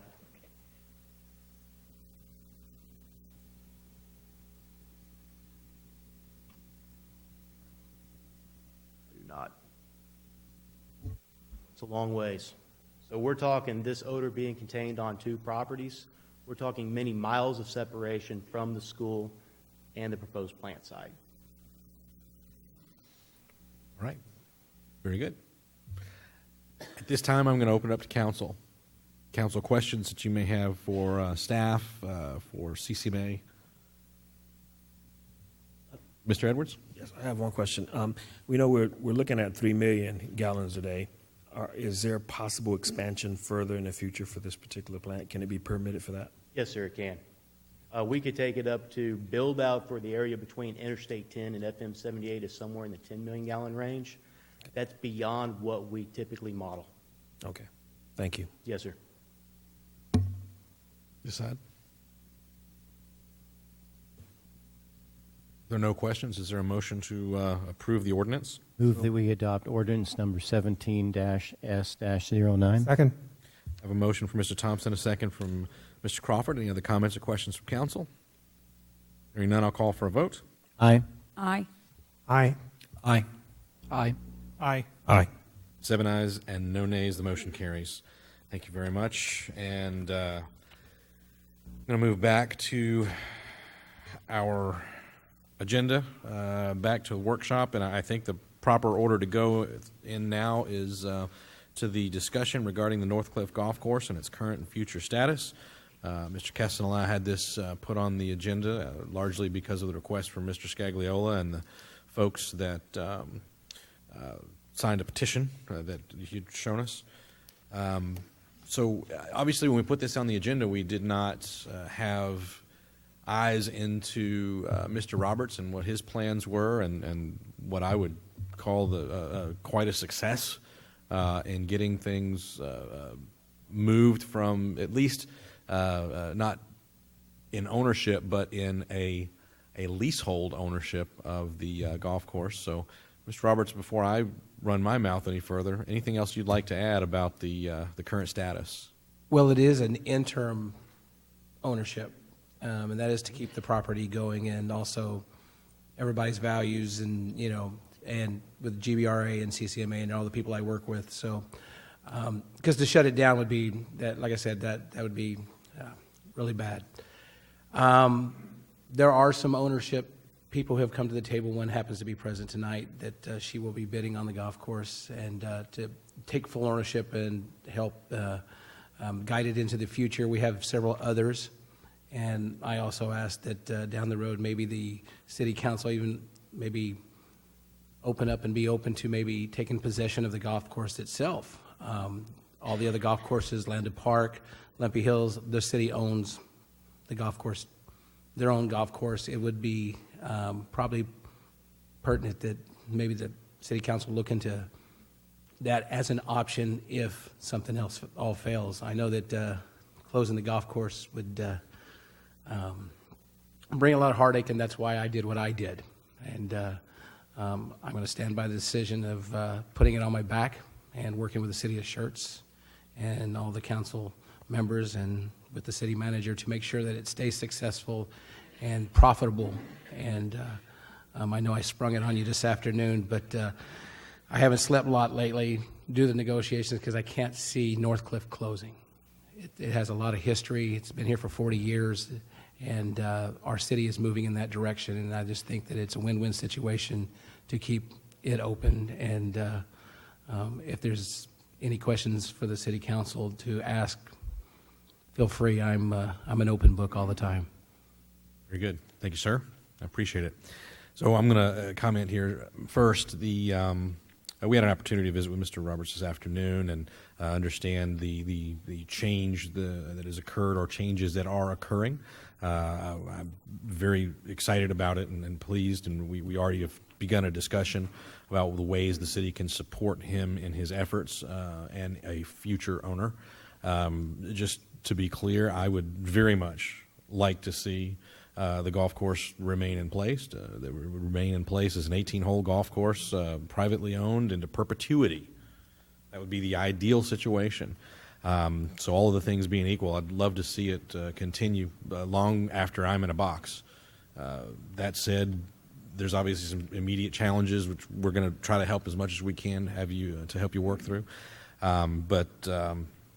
Well, that's the beginning of the discussion. So I'm going to open it up for the council and see if council has any comments or questions for Mr. Roberts. It's a little unusual that we would have an opportunity for a little bit of back and forth, but given the change since this was put on the agenda, given that Mr. Roberts has negotiated for a leasehold ownership position on the golf course, I think it's reasonable, and we are posted for the current and future status of the golf course. I'm sure my city attorney will chime in if I allow things to get outside of what law allows us to talk about. So this down here, Mr. Larson. I just want to thank you for the leadership role you've taken in Northcliffe. I think, of course, is very important in the community. I used to golf there with my grandfather when I was very, very young, all the way up until he passed away just a few years ago. And so I think I second what the mayor said. The best case scenario for the community is a privately owned, run, successful, vibrant golf course. It's great for not just Northcliffe, but the entire Schertz community. And you taking the leadership role for that is impressive. And so on behalf of me and my family and my young daughter, who my father and I will take golfing there, hopefully, when she's old enough, thank you. You're welcome. Mr. Roberts. Mr. Roberts. Hold on. Oh, hold on, Crawford. Mr. Crawford. You guys good? Mr. Crawford, please. Could you tell us what the status of the golf course is as far as who owns it and how that's going, and will it stay owned by the same people? Is there anything going on that would change the status? Well, what has happened is, as I mentioned earlier, February 1st, he was going to close the doors and walk away. Paychin Investments technically owns the whole property. Is that the person that was going to walk away? Yes, yes, So sir. that would be a bankruptcy foreclosure kind of issue? Well, he technically owns the property because he bought it for $1.5 million in 1996, and so he's a sole owner. With that being said, I bought his management company that operates it. I bought the leasing rights to the golf course and everything that goes with it for $1, so City Council will feel very well. I paid him $6 and $2 bills so I can have some upfront rent money because I want to make sure that it stays open for more than, just another month. It is a rollover lease month by month. That way, if a new owner does come into play, that I step aside. But the pro for this is the owners and the potential owners that we're bringing to the table are all pro Dave Roberts of managing the company since I took it in 2010 from sandy greens and nobody there to about 47,000 players in 2014 and 15. And so but currently I have possession of everything, and everything is under my name or my. But you don't own the property. I don't own the property. He technically owns the property. You're leasing an apartment, and I own the building. In a way. Okay. Except I'm not walking away. No, but I'm not walking. I mean, I don't want you to walk away if you lease from me either. Well, I wouldn't. But that doesn't mean that the owner is going to be able to, if he owns it outright free and clear and there's nothing against it, then you're probably in a reasonably good shape, and it stays as a private company that can survive like we probably all would like it to be. It'll get that way soon. Well, that's the good news then. That is the great news. And I'm so not I have an trying indemnity clause or whatever you call that to make sure that we don't get burned on any hidden things as we, make Northcliffe great again. We don't really want to see a golf course sitting there empty. And Oh, I agree. I live on it. No, My property value would go down tremendously too. so would a lot of other people's. Okay. Thank you for that clarification. Thank you. Yeah. Very good. Dr. Kaiser? I commend you and the others who are really working on this. I play golf out there as well, with my dad, with my niece, with my sons. We really enjoy it. I know it needs some work, and I'm sure whoever takes it over hopefully will be able to do that. But I think it's really good what you're doing. Thank you, ma'am. As mentioned earlier, the key to all this is now I have the checkbook. Okay, it doesn't go overseas and then the dollars trickle here. And we're going to work hard with what we have. Trust me, it's nice to have the checkbook. And make sure that all our vendors are paid and do everything locally like we've been doing before, but just make sure that they get paid and become a big family again. Mr. Edwards? Dave, again, I echo the same sentiments as everyone on the council. I've been in tournaments out there with the Chamber of Commerce and everything else, but you said there's no note. Am I correct? There is no note. Okay, so that's a good thing. He is still maintaining ownership. That's His positive. management company, Paychin LLC. We have a pinch hitter. You're in there running the thing for us. That's a good thing. George Logan, he came to us some years back and discussed us buying the Northcliffe golf course at that time. Right. And we didn't think it was in our best interest at that time. However, since that time, have you guys been keeping any kind of pro formas or anything that's data driven? And the reason why I'm asking those questions is simply because we don't want to get involved in an emotional decision. We want to make sure that we're using the right type of metrics to look at, whether it's profit motive or if it's just feasible for us to do so for all the taxpayers. So do you guys keep those pro formas anywhere? Yes, as you are in your other job, I am a very numberedized person. I'm a little bit more chaos and controlled than you are because I know how squared away you are. But I have numbers that will show performances since I've taken over. I have a POS system that is totally secure that can give us anything that you want to, anybody in the council, from rounds to dollar per head to what we, how many golf balls we sold. I have all that data in a secure database that only I can see. That's going to be important going forward, and I want to thank you for doing that. No worries. All right, I'll just reiterate that Mr. Roberts came and visited with me, with Mr. Kessel, with Mr. Waite, and others, and I think we've already got a little bit of help coming his way with regard to a water bill, and we have committed to maintaining communication and seeing what we can do to help Mr. Roberts be successful. If there's a successor private owner, we would certainly continue that same dialogue and help them be successful in their endeavor as well. So, anything else from council? Mr. Roberts, anything else you'd like to say? Yes, one thing I would like the council to remember, the reason why we're on the agenda is to ensure that it does stay an 18-hole golf course and not a 9-hole golf course with commercial out on hole number 5. And since our pond, unfortunately, has went over the breach, and we're taking care of that. It's a floodplain, so it really wouldn't sell very well anyway, but I want the council to look in their hearts and keep it an 18-hole golf course and do whatever we can if it's commercial, or change the designation to GC or whatever it might take. Look at our legal bounds and see what we can do to keep that thing 18 holes and not a short course. Yeah, let's stay in touch and work with Mr. James and Mr. Waite, and let's see what's possible. At the moment, we don't have a zoning designation that is golf course or that designates a use as golf course. It would be something we would have to develop. Certainly worthy of the council's discussion. We just haven't done that prior. So, Mr. Roberts? In the city of San Antonio, Northern Hills was just taken over by the city of San Antonio. For the last 25 years before it was taken over, had a city designation as entertainment, and that also helped them with a little bit of their taxes, but it kept it to make sure that it was that property could not be sold as a commercial entity of like apartments or anything like that. It had to be entertainment, and so the golf course fell into that category. I don't know what the city of Schertz has in its categories, but that is what they used over there at Northern Hills, right off Road. Yeah, we don't have one like that either. So something for us to explore with the team. Obviously, as we look forward, we will have some needs for some other types of zoning. Just had not anticipated this one. So, no problem, and I will have all that information that anybody requests to look at any numbers of what we're doing, so we can see what our future is for Northcliffe and the city of Schertz. Very good. Thank you, sir. Council, anything else? All right, then we'll move on to the next workshop item. Mr. Roberts, thank you for joining us today. All right, the next item I have, I'm going to go to the next workshop, which is discussion regarding city events and festivals. Mayor, I apologize. Yes, you may not be aware, we have a zoning case on Main Street that Mr. Del Toro is here for. We did not have a lot of interest at PNZ on that, so perhaps it's just Mr. Del Toro. I did not realize that was for Mr. Del Toro, so let's go directly to that one. That sounds good. And that is item number 9. Is that correct? Great. Well, let's go to that one then.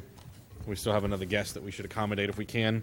Item number 9 is Ordinance 17S07, an ordinance by the City Council of the City of Schertz, Texas, amending the official zoning map by rezoning approximately 1 acre of land from single-family residential district, or R2, to Main Street Mixed Use District, MSMU. All right. Good evening, council members, mayor. Emily Gerby with the Planning and Community Development Department. The request before you tonight is to rezone approximately 1 acre of land specifically described as 611 and 615 Main Street.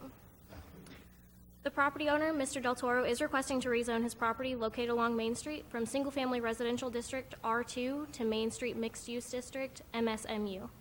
The subject property is located approximately 290 feet northeast of the intersection of Randolph Avenue and Main Street, and can be seen here by the green designation. So just to get your bearings, this is FM 78, Randolph Avenue, and then Main Street. If you drove past the property today, this is what you would see. It's a commercial building that is currently unoccupied. This exhibit shows the 200-foot notice buffer indicated by the red, once again the subject property in blue.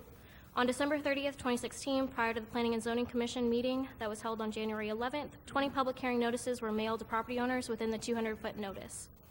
As of current, staff has received 1 response in favor and 0 responses opposed or neutral to. On January 18th, the public hearing notice for tonight's meeting was published in the San Antonio Express News. This map is a screenshot of the subject site on the Comprehensive Land Use Plan Future Land Use Map, which you can see the subject site indicated by the green star. The proposed rezoning request is generally in conformance with the goals and objectives of the comprehensive plan. The sector plan amendment to the Comprehensive Land Use Plan designates the subject property as part of historic downtown Schertz. The objectives for historic downtown Schertz are to leverage Schertz's history and heritage to create a unique destination with local independent businesses, encouraging the use of existing buildings. The Main Street Mixed-Use District was created to help achieve these objectives and is intended to provide that zoning district along Main Street, which allows for both single-family residential and the low-intensity commercial. This slide shows the zoning exhibit. To the left of the screen is what the current zoning is. The property is currently surrounded by R2 as well and is used as single-family. To the other side of the screen is the proposed, so it would change to the Main Street Mixed-Use if approved. The proposed zoning request should have minimal impact on the existing and planned water and wastewater systems and should have minimal or to no impact on schools, fires, police, parks, and sanitation.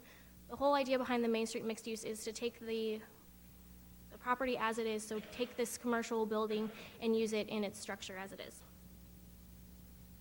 The subject property, like I said, is currently surrounded by single-family land uses, which the low-intensity commercial would be a compatible use with.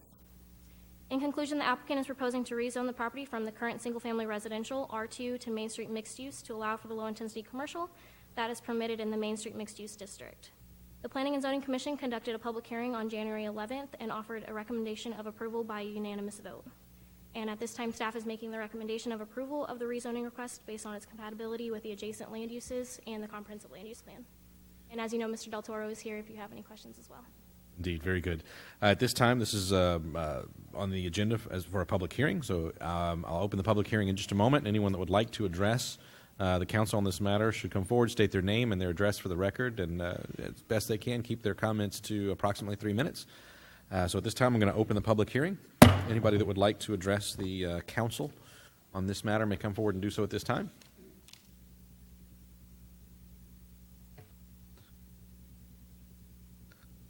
Doesn't look like I have any takers, which I anticipated. Anybody that would like to address the council? Okay, at this time I'm going to close the public hearing and open it up to the council for any questions or comments on this ordinance.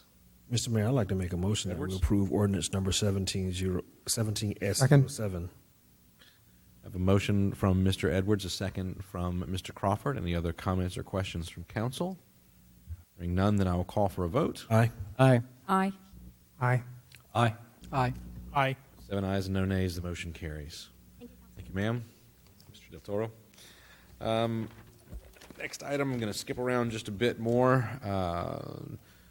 We have another guest here for item number 6, which is Resolution 17R04. Resolution 17R04 reads, a resolution by the City Council of the City of Schertz, Texas, authorizing a program and expenditures as provided for in the Economic Development Incentive Agreement between the City of Schertz, Texas Economic Development Corporation and Texas Plumbing Supply Company Incorporated and other matters in connection therewith. Kyle, how are you doing this evening? Good. Thank Very you good. very much, Mayor and Council. I wanted to recognize Ethan Flowers here from Texas Plumbing Supply Company, and he represents the company out of their Houston office. So last EDC board meeting, our EDC board met to consider an economic development incentive agreement that you have before you. The action, as Mayor mentioned, is to review the program and then also the expenditure, release expenditures associated with the program. A little bit of background. Texas Plumbing Supply would be relocating. They would be expanding, opening up a new operation that would service the portions of the southern central Texas and also South Texas market.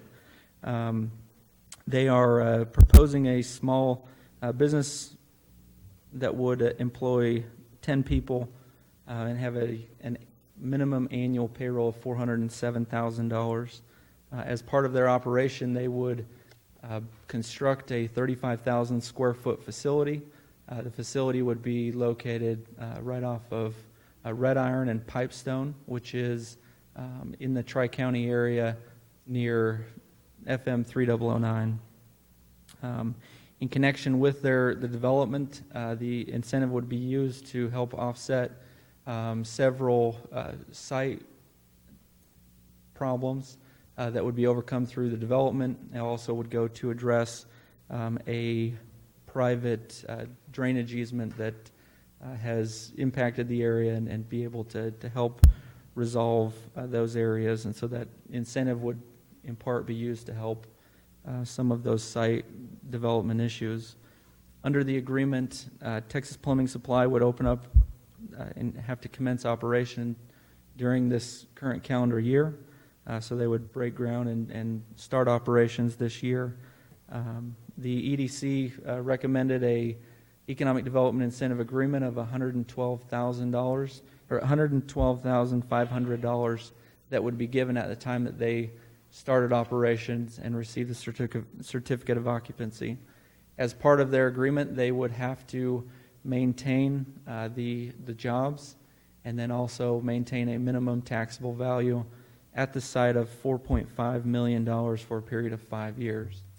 So with that as a background, or any questions that I would be able to answer. Council, questions for Mr. Kennedy? Mr. Gutierrez?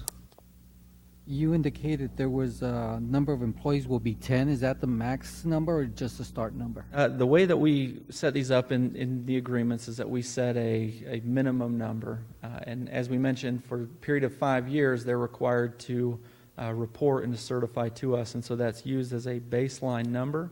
They can exceed that, but we use that as the baseline number. Okay, thank you. Anyone else? Is there a motion to approve Resolution 17R04? So moved. Mayor. I heard 3, but my left ear caught Mr. Edwards. Second. And a second for Mr. Thompson. Other comments or questions from council? Not, I'll call for a vote. Aye. Aye. Aye. Aye. Aye. Aye. Aye. 7 ayes and no nays, the motion carries. Thank you. Thank you, sir, and thank you, sir. All right, I'm going to go back now to the workshop. Okay, nobody said no, so we're going to go to the discussion regarding city events and festivals. Good evening. Okay, good evening, Mayor and Council. Let me get our presentation pulled up here.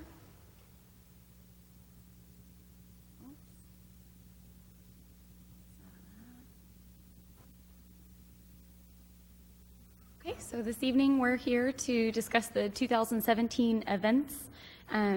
As this year is going to be a transitional year, the Parks and Recreation Foundation, which previously hosted our Jazz and Blues in the Park, our 4th of July Jubilee celebration, and our Schertz Fest, they dissolved on December 20th of 2016. So we're coming before you this evening to discuss how we would like to move forward. A couple of key takeaways up front. So in the coming year, we're going to be focusing on why we do these events and what's important. Of course, we want to provide the local community with events that they can enjoy. And through the key elements that we've kind of identified based on attendance and success, we are going to focus on those things like the fireworks and the parade during Jubilee and the barbecue cook-off during Schertz Fest. And then one of our goals would be to break even on budget to balance our revenues and our expenses. And then I'm going to have Miss Mary Spence. She is our events manager, and she will walk you through a little bit of our background with events, and she'll go through the individual events themselves. Good evening.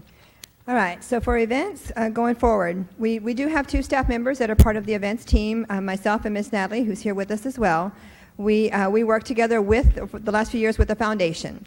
They provided some direction for us, would give us some ideas of the type of entertainment they might like to have, and then or what other functions they want to have in the event, and we would then take the reins and make those connections, get the information back and forth to get ready to present the event.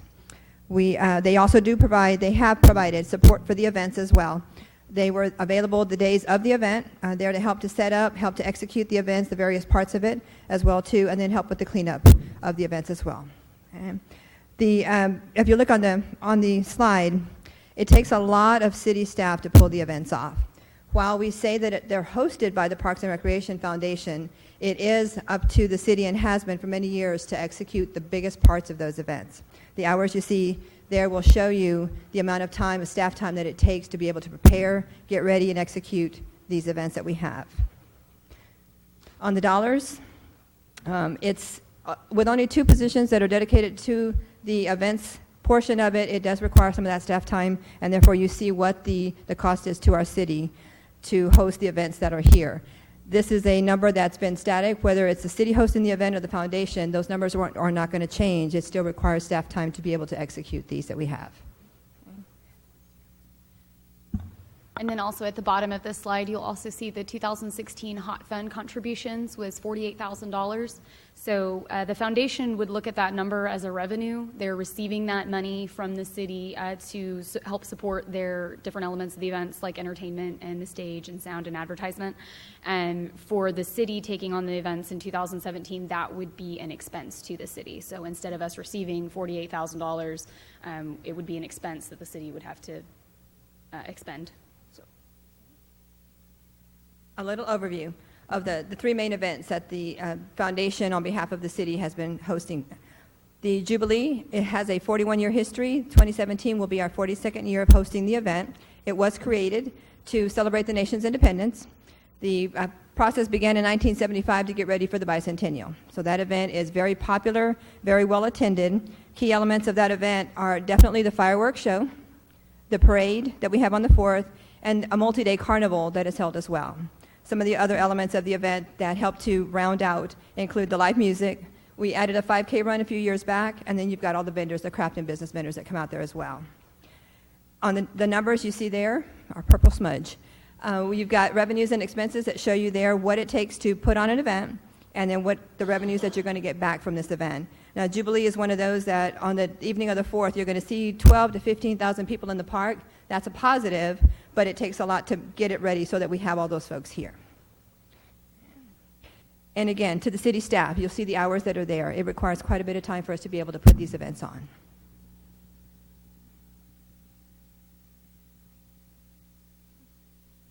Schertz Fest was created in 2008, or was executed in 2008, to help to celebrate the anniversary of our city's incorporation. It was meant to do just that, to celebrate in there. Very similar to what Jubilee was, in having those same kind of elements that we've had. They added a family fun zone to that one, and then in 2009, we added the barbecue cook-off. That is the area of the event that we'd like to focus on as we go forward. Again, you're looking at the dollars that go in there to put this on. Both of these, Jubilee and Schertz Fest, are a day-and-a-half event. Lots of time, lots of setup, lots of takedown to go with this one. With the foundation, with them, because it requires so much of our security to be able to have our PD and our EMS and our fire available, they did reimburse some back to the city, but again, as you see the bottom number, it doesn't cover all of the expenses.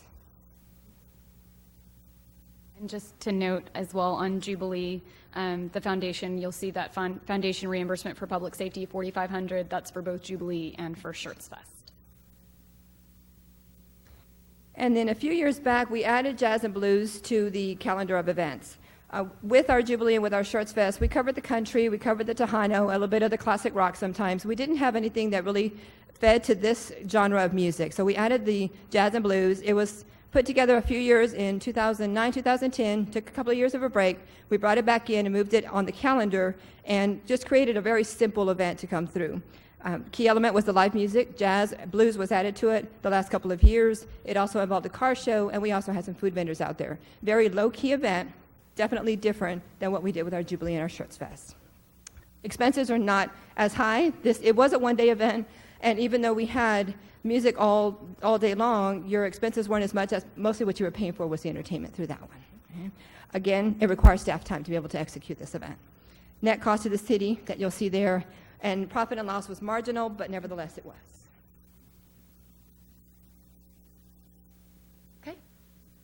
So going forward, our 2017 recommendations include focusing on the fundamentals of the events, ensuring that we can execute successfully those key parts, those key elements of the events which are important to residents, and not to overcommit and try to delve into too many elements during one event to where we underdeliver on some of the quality of those. With Jazz and Blues, we would recommend discontinuing the event, but breaking up the elements from that event and kind of incorporating them into other areas. So the Parks Department does have a music and movies in the park series that they've created last year, and they're going to continue to grow. And so with that, one of the music park series events in May will have that jazz element added to it. So we're not going to lose that per se, but their genres will change each year and they'll focus on different musical aspects. And then the blues section will be added into the rebranded Schertz Fest. For Jubilee, we would recommend focusing on that one day. Again, our key elements with Jubilee are on the actual 4th of July, the fireworks, the parade, and the carnival. So we would recommend focusing on those key elements and as well continuing to do the carnival, the live music, the food vendors. And then with Schertz Fest, we're discussing rebranding and growing the barbecue cook-off element. In years past, the barbecue cook-off element has been a huge success. We've grown the teams from, I don't know what it was the first year, 16 teams to now almost 90 teams. It is a huge thing for these barbecuers to pass through our town and take part in this cook-off on their way to the rodeo, where they do their big barbecue cook-off.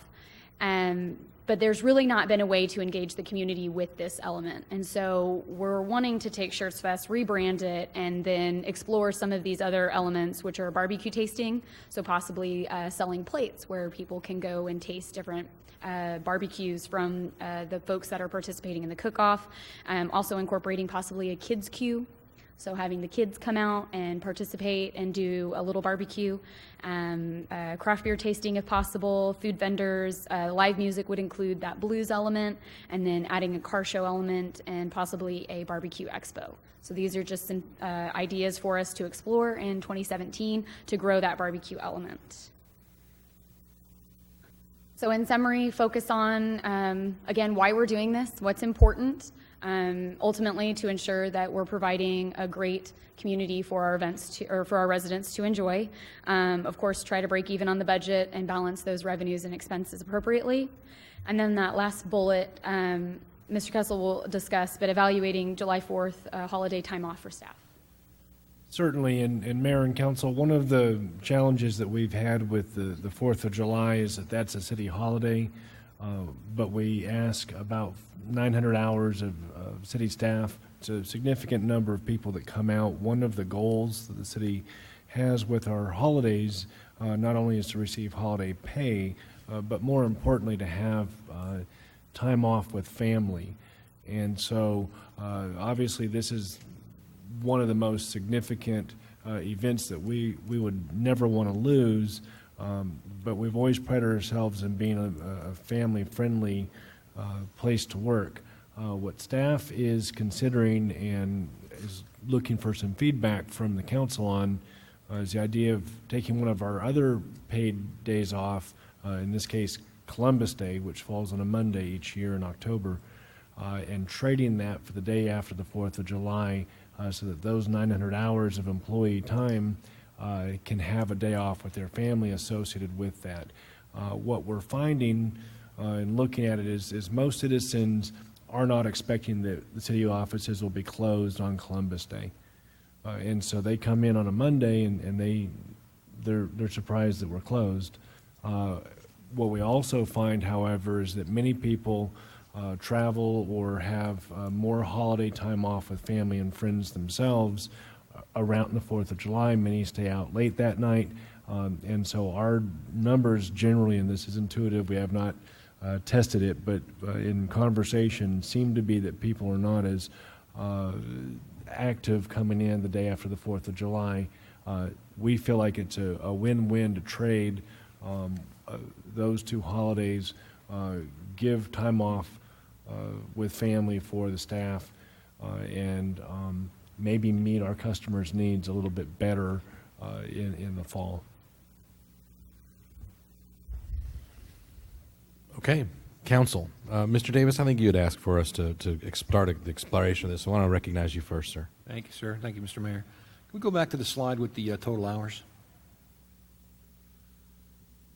The total hours here. So Jubilee is typically for the city one day, and we bring in a carnival that's here for a multi-day. It's a day and a half. In previous years, it's the 3rd in the evening and then all day on the 4th. And the carnival does come in on usually 3 or 4 days beforehand, and they run on their own. It would be limited staff time trying to do inspections for the rides and to make sure they're set up before they go. And Schertz Fest runs how many days? A day and a half as well. Starts in the evening on that Friday and then it goes into the Saturday. Why do we have such a, it seems like a big disparity in the numbers of staff hours between Jubilee and Schertz Fest? And they're both day and a half type functions. The largest difference is the parade. So we have to call in a lot of public works and police officers to close the roads for 3 hours. And so and they're also here in the morning to set the barricades up. So it's the largest part of that is going to be from the parade. And then the fireworks as well, closing the roads off to ensure they can't get in the area where the fireworks are being shot off. What kind, we bring in a carnival operator for how many days? 4 days? And what kind of agreement do we expect the city have with a carnival operator? I would imagine a carnival operator does not come in at their own risk to set up for 4 days, that they're going to want a minimum amount of money. So the agreement that the foundation has had with the carnivals that they brought in, there is no cost to them to be here to set up in the place. So we provided a space for them to put their rides and also a place for them to stay the days that they're going to be here. They gave a percentage of their profits to the foundation. So the agreement was 25% of what they made. The 2 days of the event, we used wristbands to track how many sales were going on. So when they sell the wristband, those are numbered. We can track how much they sold in wristbands, what they sold in their food trucks and in their games that they do as well. So it's a percentage that... So they're operating at a risk? I mean, so if they come in for 4 days and it rains for 4 days Yes. and nobody shows up, the carnival operator is happy with that and they're just going to pick up and leave? I've never heard of a carnival operator doing that in my life, but okay. I'll defer any more questions until some other folks talk. Mr. Gutierrez? Looking at the hours, it's quite a tasking for the city staff. Have we thought of getting some type of volunteers to help out? I know there's a lot of eager citizens that would love to be part of these events. So one of the ways that we would also try to cut hours is we can do volunteers in the ticket booths, which previously the foundation ran through ticket booths so they could run through the money through finance trailer. The finance trailer had to be run by our city staff because that's money that was going through. So we could cut down on the number of hours of city staff by not doing ticket booths. So instead of running ticket booths where we would need volunteers to run them and we would need city staff to run the finance trailer, we could eliminate some of those hours. And then again, going from like Jubilee, going from a 2-day event or a 1.5 day event into the 1 day event, we would cut some of that as well. Thank you. Mr. Edwards? You know, I just listened. I was just thinking about what we were going over here, and I went back and I looked at a couple of notes from the ETC Institute, and I think about our newest resident that I know of back here, and some of the things that she said when she moved up here, why she moved to Schertz. So it sounds like some of the things that they were talking about, quality of life, and some of the events that we put on, we're cutting. It sounds like we're taking something that was rated at 82%. And we're dropping from that. That does concern me. Have we considered contracting out perhaps with an event staff and maybe doing it at a lower cost? Because at that point, we wouldn't have the city employees out paying overtime. So I think we need to explore that before we just say... To your question about cutting back on the events, our proposal is not to do that in any way. What we've done is looked at the key elements of the event, what we see as the most popular, what gets the most attention coming through. We find that during the daytime, especially on the 4th of July, once they've set out for a parade, we get a less attendance at the park during those daytime hours between 11 and 4 because it is so hot. So if we can just focus on just those events that we know they're going to be attended, folks are going to be here, that's what we want to be able to go. So although we are moving things around, we're not losing any of the elements that we've had. So the reason why we do these events, I'm assuming, from what I see, is fostering goodwill and showing the community that we're giving back and showing them how much we appreciate them as well. So I would agree with the sentiment of Mr. Gutierrez by saying there are organizations in town that would love to volunteer, just like we found with our previous council member Fowler with his program, Love Where You Live. We found a lot of volunteers for that as well. So maybe this could be something that we can actually have. We have a volunteer fair that we do. Is that something that we could probably put out and have some volunteers help us with this instead of so much city staff? The biggest part of what we have when you see the expense that comes to the city is going to be the security that we're going to need for this event. If you've got a plainclothes person standing at that intersection and you're trying to keep traffic from coming through, that uniform makes a big difference. So that's really our biggest thing that we're going to have when we do anything. We're running a parade. We've got every street between Buffalo Drive all the way down to Oak Street, all the way through Main Street. There's a lot of intersections that have to be closed that way. We have to make sure that everyone is safe. So that really is our biggest part of it. We do use volunteers. We will average between 50 and 80 volunteers at any event. When the foundation was hosting the event, they were there to make a profit. So therefore, we had the ticket booths. We needed to man those to be able to sell those tickets, and then they got that percentage back. They were trying to fundraise. If that's not our goal, if we're looking to just break even, we can eliminate a lot of the hours that we already have. Thank you. Mr. Thompson? Ms. Spence, if you wouldn't mind sharing the ticket system that the carnival used, I found that very ingenious. Number one, it removes the cash factor, encourages honesty, and motivates the carnival vendors. Yes, sir. So on the 2 days of the event, it would be July 3rd and July 4th, we had our ticket booths are set up. So the carnival would come to the finance trailer. They would pick up the wristbands that we purchased. They would pick up the tickets that we purchased. So we've got numbers secured. We know what it is that they're selling. So therefore, when they come back and turn whatever leftover tickets or wristbands are in, we can count based on those numbers that they were on there, how many they sold, do the math on those, multiply that, subtract the 25%, and then they would get their percentage of it. Even to the point where they have a meter that measures the weight of the tickets turned in to make it very quick. And that same 25% also applied to the vendors that were there. The food vendors that you had, they also took tickets. So there was no cash that was exchanged during that portion of it. The only time cash was involved was in the carnival for the games. But then that carnival paid a specific amount to the foundation to have those games there. But otherwise, it was just exactly the same way. Mr. Crawford? Mary, can you clear a couple of things up for me?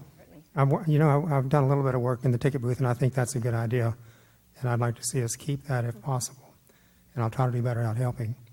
I've also helped with Richard and the COP group doing some traffic stuff about 4 years ago or 3 years ago. I haven't helped enough there either, but I know we can, and I know we do. That being said, the one question I think you and I have talked about it is, how come I can't buy barbecue? And if I remember right, either you or Jake told me that the barbecue, which is done separate away from the pavilion, was a judging contest to be moved to another level, another place where they would have the qualifications to be able to win prizes and things. And you're proposing now, I think, and I hope that we might be able to sell that barbecue. Because although I never sampled it, I've heard lots of people say it's definitely worth eating. And if it's not, you go someplace else and get another one, and it'll probably be better. So that sounds like a great idea to capitalize on that. All of that being said, there's a bunch of people that have helped the last whole bunch of years that are not that may be city employees, and they're doing it on their own because they want to. And if we can encourage that, and Brenda, the volunteer fair like Brenda puts up every April, that's a good way. But can we put something in place that sort of replaces the foundation? That's really where the city, because the foundation gave away a bunch of money when they quit. Correct. Doesn't mean they made a whole lot of money every year, but there was some level of maybe minuscule profit. But I hated to see them going away, because now we got a problem of who's going to take over.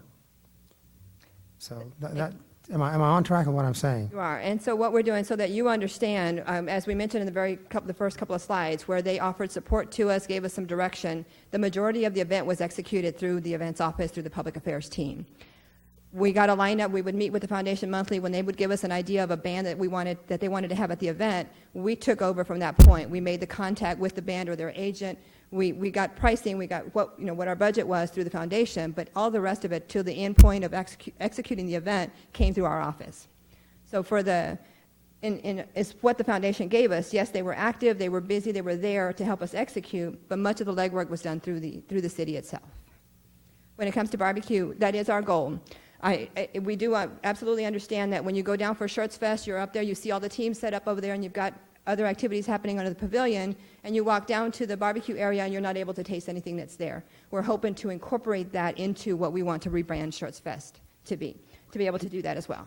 We can still count the mayor's time when he plays the guitar, right? Absolutely. If I'm invited, I will be happy to do so. Mr. Kessel? So, Mr. Crawford, a couple of things.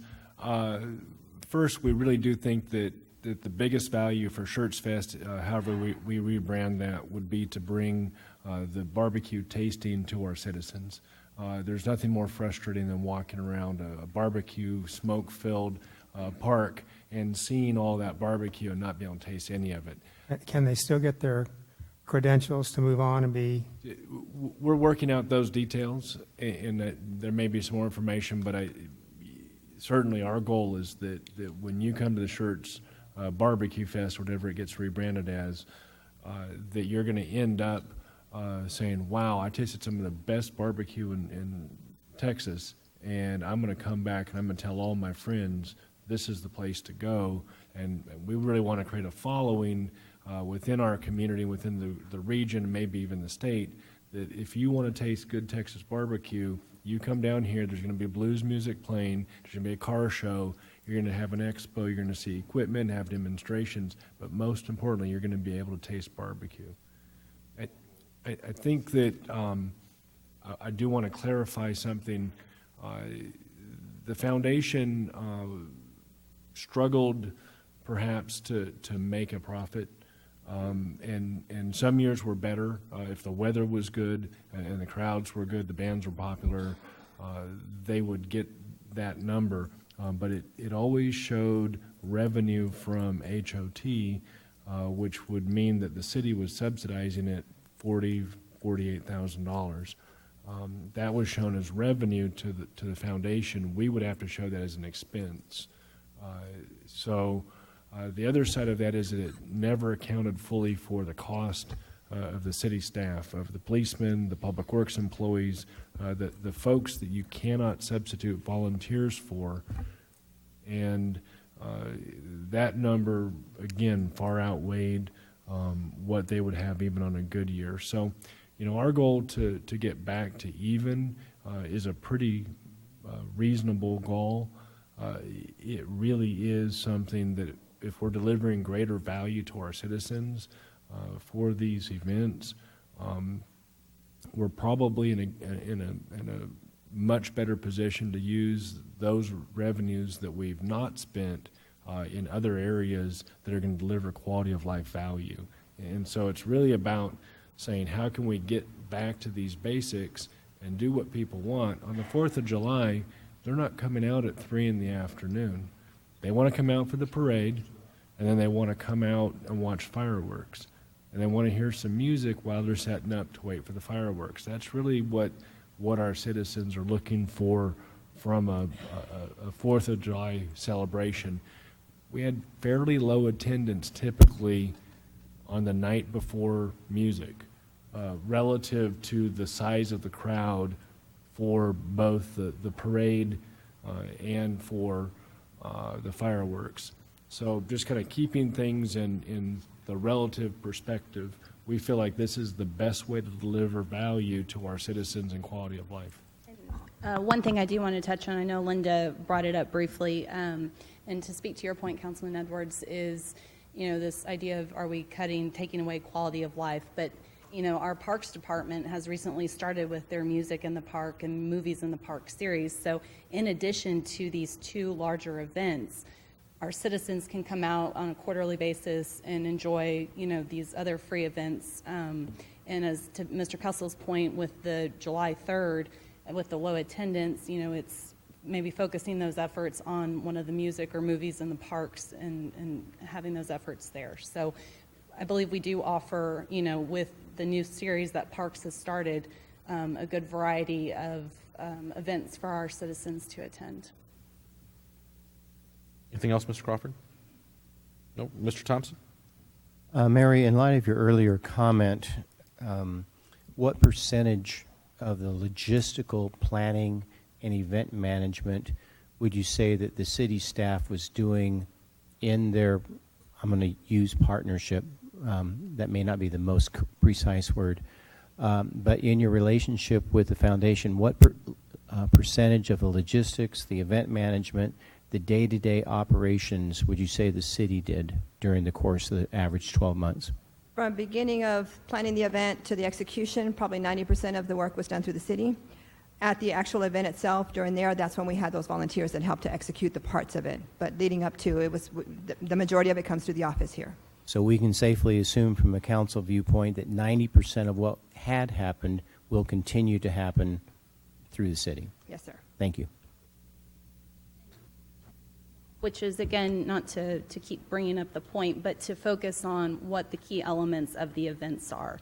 You know, the foundation, the 11 members that they provided and that made up the part of the foundation, and that they were there, you know, the days that those are hours that, you know, are going to be lost. And so really focusing on what makes these events, you know, successful and what is important of them, and being able to continue that, because there is lost volunteer time with the foundation when they dissolve. So, you know, being mindful of that and with our resources, and just being able to, you know, look at the key elements again to touch on that.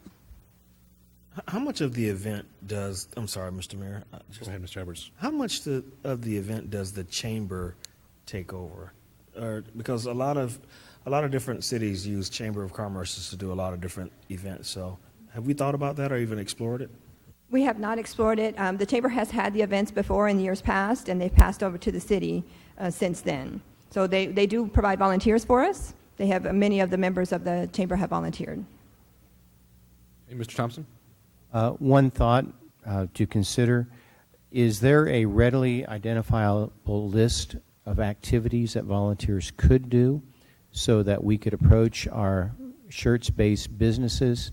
So if Bank ABC knew that they could take over a certain volunteer activity, they could provide 5 or 6 of their staff. They can wear their bank shirts or logos, and that becomes a form of marketing in turn of their volunteerism. Yes, so as we explore the rebranding of Schertz Fest and evaluating some of those elements that we kind of want to incorporate to really focus in on the barbecue cook-off, there may be areas where we'll need volunteers, so definitely we'll be culling through that list in the coming weeks as we start to iron out these events. Mr. Davis? One last thing. You know, way back in the day, I had the pleasure or displeasure of having to do these kind of events and coordinate carnivals and even circuses. I don't envy you in any way, shape, or form. I wish you all the best of luck. This is a daunting task. I look forward to the rebranding of Schertz Fest and seeing where that goes. And I think, you know, maybe in the long run of things, you know, with some streamlined management on this and not having 2 different groups trying to get this together to put on this event, maybe this streamlined operation will work out better for the city. So I look forward to see how not too concerned about the Jubilee. I'm interested in seeing how Schertz Fest is going to go. So I wish you all the best of luck. Thank you. And then also to that point of seeing how it goes, we will be back to council at the end of the year with all of these events having gone through to give you an update on some of the successes that we saw and maybe some things that we'll retool. So. One last thing. Mr. Mayor, I would like to make sure that if we can get something set up for this year's volunteer fair. That will not be a problem. So that we can get the word out, I guess, somehow and see if we can get some more volunteers through that avenue. Mr. Crawford? Y'all give a report after each event usually, don't you? We have a financial report that we can provide for you. It's just a summary of what happened after each event normally, right? Yes, so we'll have our notes that we normally take, yes. Mr. Edwards?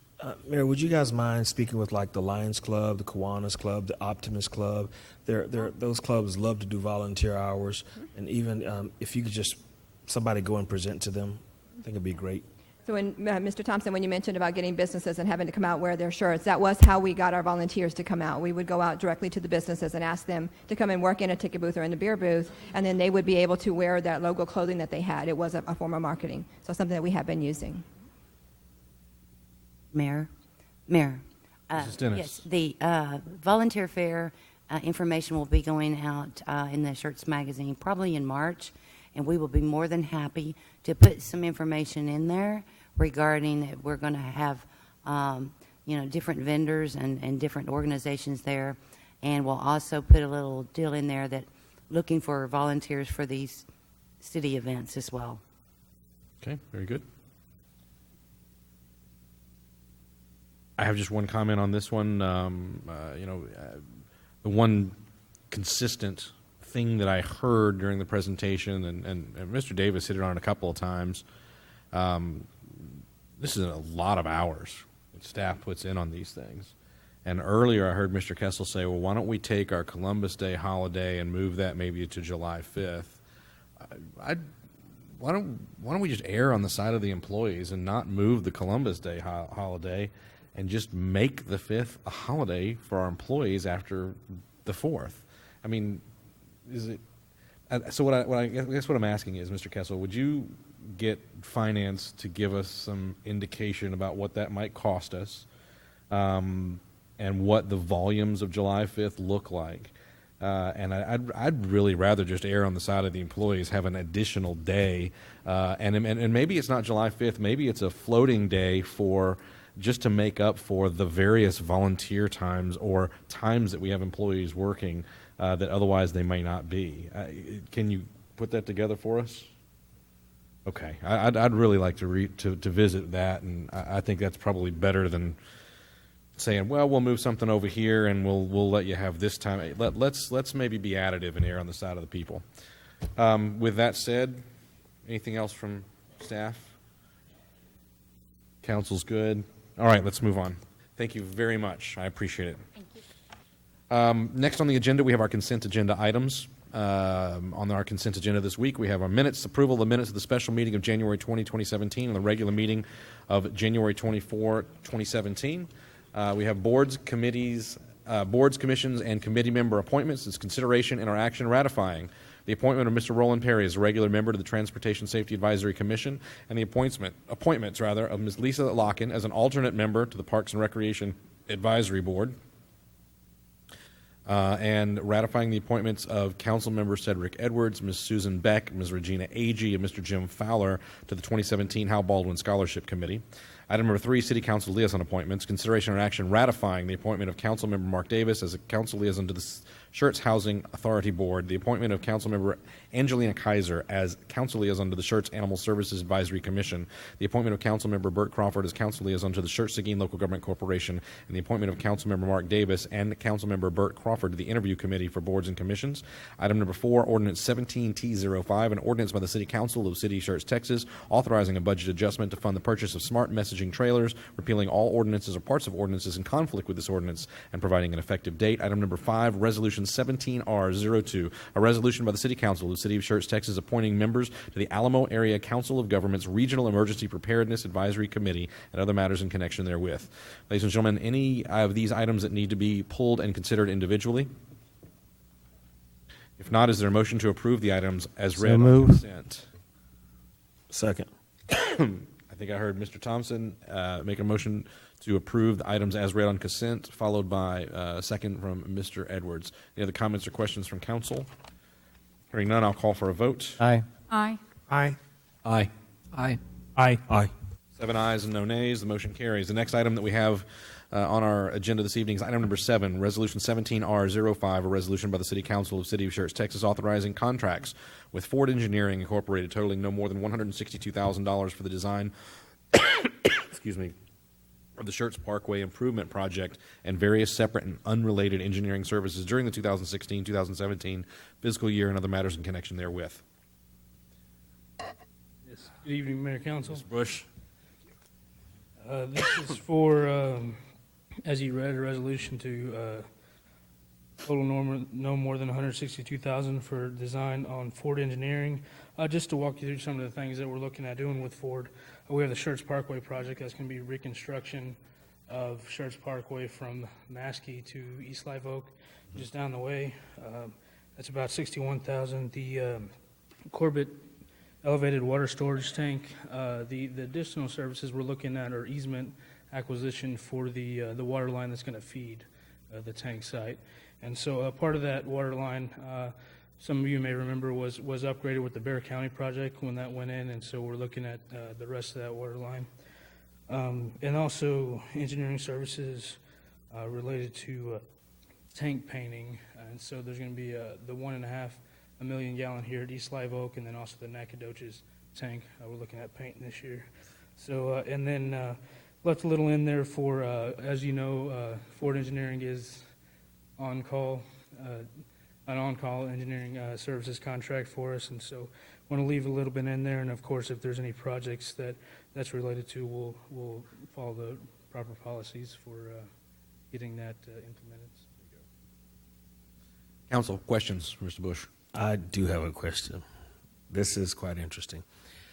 Is it possible, and this is, I sit on Live Oak a lot, and turning right from Live Oak to Schertz Parkway is a nightmare. So when we establish the new community that's coming in, is it possible to have Ford to take a look at that now? Because I thought that right-hand turn should have been put in there in the beginning, and I even questioned that back then. So I'm wondering, because we're going to redo Schertz Parkway, right? We're thinking about doing it now. And is it possible that they can go ahead and get us some kind of plan for that right-hand turn there as well? What we can do is we can ask them to put together a quick proposal. I'm not certain what additional cost it would be. We may need to come back at a later time with the additional amount, but with the council's intent to say, Mr. James, what percentage do you think of the overall contract do you think that might? Yeah, as Larry Bush said, we put in $50,000 for various little miscellaneous things that pop up.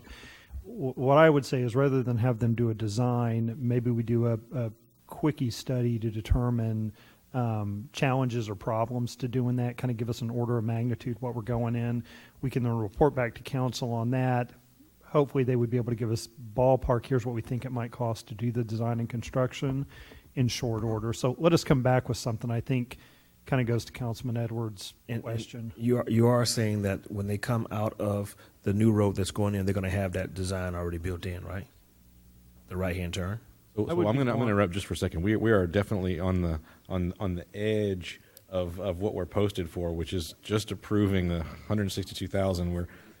I know it's a hot topic. Can we maybe staff can get with Mr. Edwards outside of the meeting? We'll see if we need to have an agenda item for that one.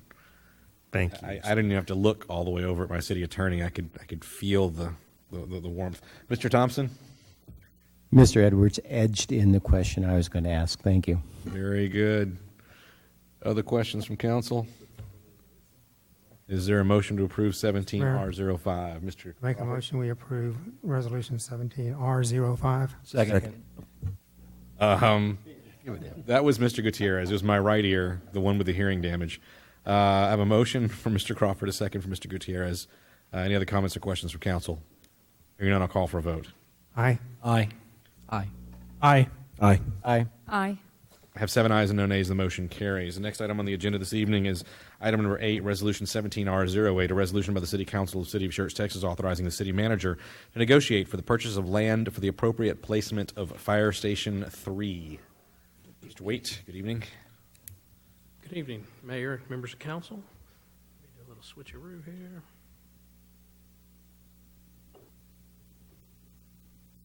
Alrighty, back in 2015, as a part of an overall city facility study, there was a special section added to that to study future fire station locations.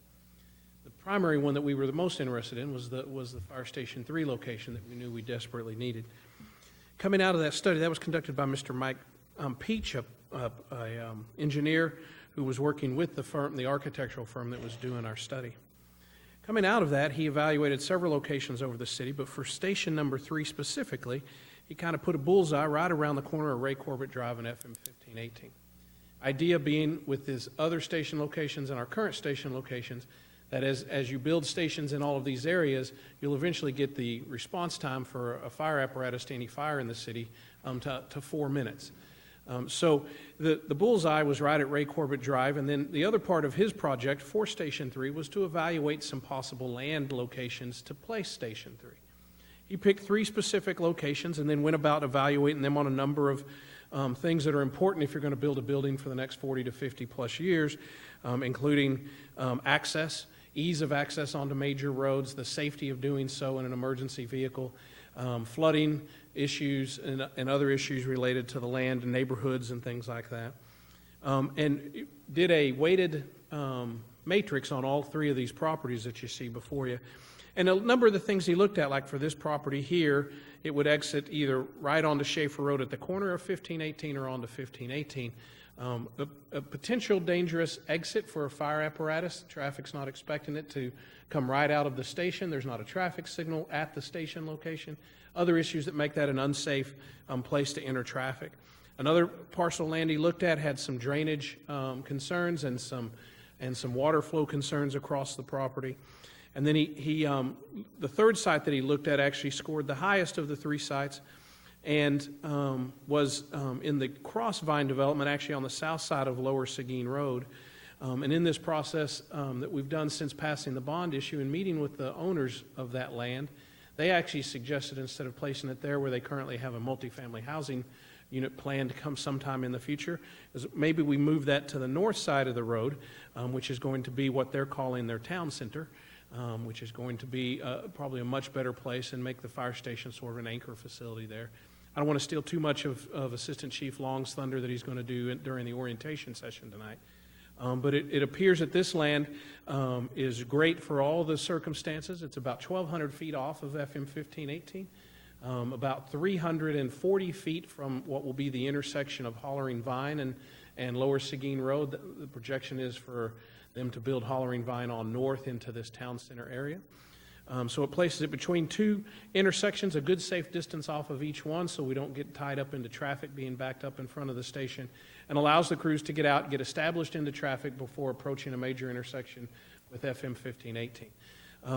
And so what we are asking tonight is for council to approve a resolution that would give the city manager authorization to go out and negotiate for the purchase of this particular piece of property. The land size that we need is approximately 4.5 acres. Once given that authorization, staff will send a letter of offer to the property owner. Once they approve that letter of offer, then we would enter a due diligence period with surveying and geological testing and all those other things to make sure it is a good piece of land to set a fire station on for the long term. And then once all of that was done and we were confident that we were on the right parcel, then we would come back to City Council for the authorization to purchase the land and to enter into the contract for purchase. Any questions? Council, questions for Mr. Wade about authorizing the city manager to negotiate for this purchase? Mr. Wade, you said this is the most conducive site. Of the ones that were evaluated, yes. Anyone else? Mr. Crawford? At what point is the city manager authorized to say what the offer is for the property? And how do we know? I presume y'all are doing some kind of appraisal issues and those kind of things. Yes, so part of this process leading up to coming to council was we've gone ahead and conducted or had an appraisal conducted on the land in this area. And our offer will come in line with what that appraisal says the land is worth. I believe there's some requirements that we can't offer more than what the appraisal says it's worth.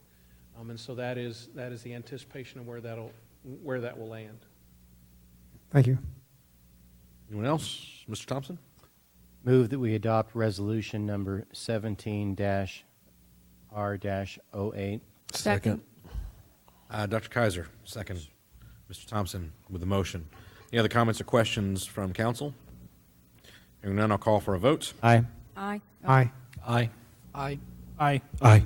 7 ayes and no nays. The motion carries. We've already disposed of item number 9, item number 10, and item number 11. So at this time, we are up for a roll call vote confirmation. Mrs. Dennis? Consent agenda items 1 through 5. Motion was made by Councilmember Thompson, seconded by Mayor Pro Tem Edwards. Mayor Pro Tem Edwards, Councilmembers Davis, Gutierrez, Larson, Thompson, Kaiser, Crawford voted yes. No one voted no. Motion passed. Item number 6, resolution number 17R004. A motion was made by Mayor Pro Tem Edwards, seconded by Councilmember Thompson. Mayor Pro Tem Edwards, Councilmembers Davis, Gutierrez, Larson, Thompson, Kaiser, Crawford voted yes. No one voted no. Motion passed. Item number 7, resolution number 17R05. A motion was made by Councilmember Crawford, seconded by Councilmember Gutierrez. Mayor Pro Tem Edwards, Councilmembers Davis, Gutierrez, Larson, Thompson, Kaiser, Crawford voted yes. No one voted no. Motion passed. Item number 8, resolution number 17R08. Motion was made by Councilmember Thompson, seconded by Councilmember Kaiser. Mayor Pro Tem Edwards, Councilmembers Davis, Gutierrez, Larson, Thompson, Kaiser, and Crawford voted yes. No one voted no. Motion passed. Item number 9, ordinance number 17S07, first reading. Motion was made by Mayor Pro Tem Edwards, seconded by Councilmember Thompson. Mayor Pro Tem Edwards, Councilmembers Davis, Gutierrez, Larson, Thompson, Kaiser, and Crawford voted yes. No one voted no. Motion passed. Item number 10, ordinance number 17A08, first reading. Motion was made by Mayor Pro Tem Edwards, seconded by Councilmember Thompson.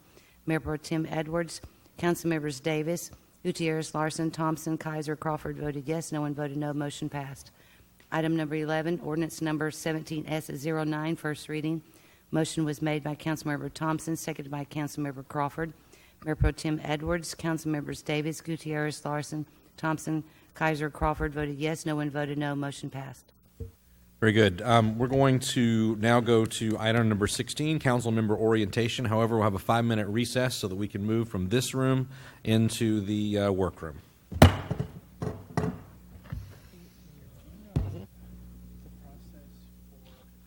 Held in closed session under agenda item 17.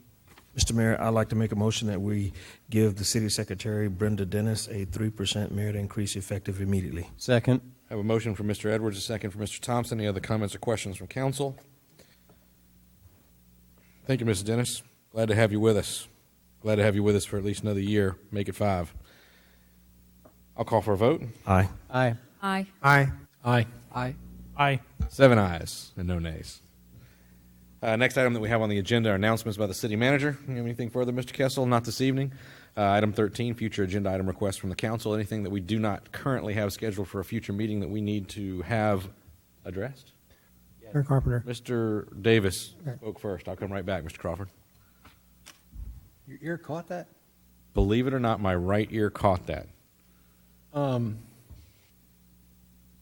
Mr. James just looked up. With our discussion that we had tonight with the way ahead for our city events, there's another part of losing the foundation that I think we need to talk about, or I'd like to talk about. We talked about this back when I was on the Parks Board. With the foundation being a 501c organization, they had the ability to accept donations and things like that for the benefit of the parks throughout the city. With losing them now, can we get, and this doesn't have to be anytime real soon, but sometime down the road, can we get some kind of research and feedback on what avenues exist now for the ability for other organizations to donate to the city, and how would that work out? Can you turn your microphone on real quick because the DVD didn't catch it? Sorry. Like the library, for example, animal care services all take donations. We can give you an overview on it. The city's a nonprofit, so. And then go from there.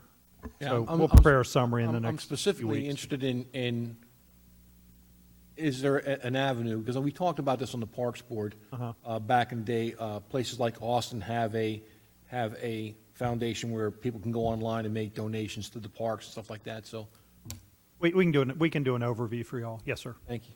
Very good. Mr. Crawford? 2 things. Mr. James, an add-on to Mr. Davis's comment. can we talk about food trucks and other things we could bring into the city to do things on our Schertz Fest and 4th of July things as we change the mode of operating those? We can. Additional vendor kind of things. Yeah, maybe you and I can chat so I understand what your kind of thought is, just so we can get what you're looking for. I can leave that one off. You're not gonna talk about it. Let me chat with you, and then we'll get something on. Okay. The other thing, I'd like to do an executive session and discuss employee matters and personnel things.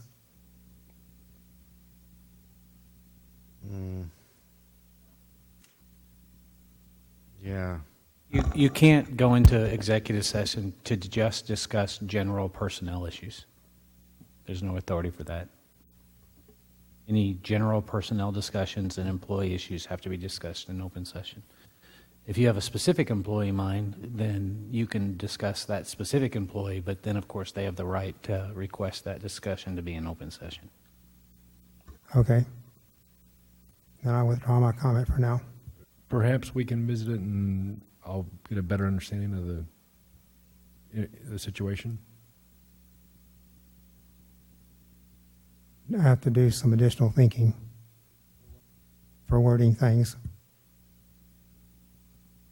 Anyone else? All right, next item we have are announcements by the mayor and council members, and we'll start with Mayor Pro Tem Edwards. I have nothing, Mr. Mayor. Mr. Davis? Nothing, sir. Mr. Gutierrez? A couple of weeks ago, we opened up, was it Major Wire? And Kyle was there for their ribbon cutting ceremony, and that's a great success. And hopefully they went from 2 production lines, and I think they can go up to 9 production lines. So that's very good for the city of Schertz. That's all I have to say. Very good. Mr. Larson? Nothing. Mr. Thompson? Nothing. Dr. Kaiser? Nothing. Mr. Crawford? Nothing. And nothing for me to add either, which means if there's nothing else from staff or from council, Mr. Edwards? You might want to mention our council on the go and where it's going to be. Is that our next meeting? Yes, did you want to do a roll call vote after 17A? Oh, I'm sorry, we should. I didn't That know. would be normal and customary, wouldn't it? Please do. 17A, the motion was made by Mayor Pro Tem Edwards, seconded by Councilmember Thompson, to give the city secretary a 3% raise effective immediately. Mayor Pro Tem Edwards, council members Davis, Gutierrez, Larson, Thompson, Kaiser, Crawford voted yes, no one voted no, motion passed. Indeed. And our next meeting is where? Well, the council on the go is February 21st. Yep. Ray Corbett. Corbett Junior High School? Yes, we are, I think the email blast went out today. It's been on the city's marquee out here. It's been in the Schertz magazine. We've gotten and it's on the water bill, so I hope everybody can be there. I think we're going to have a big turnout. Very good. Anything else from staff or from council? We stand adjourned.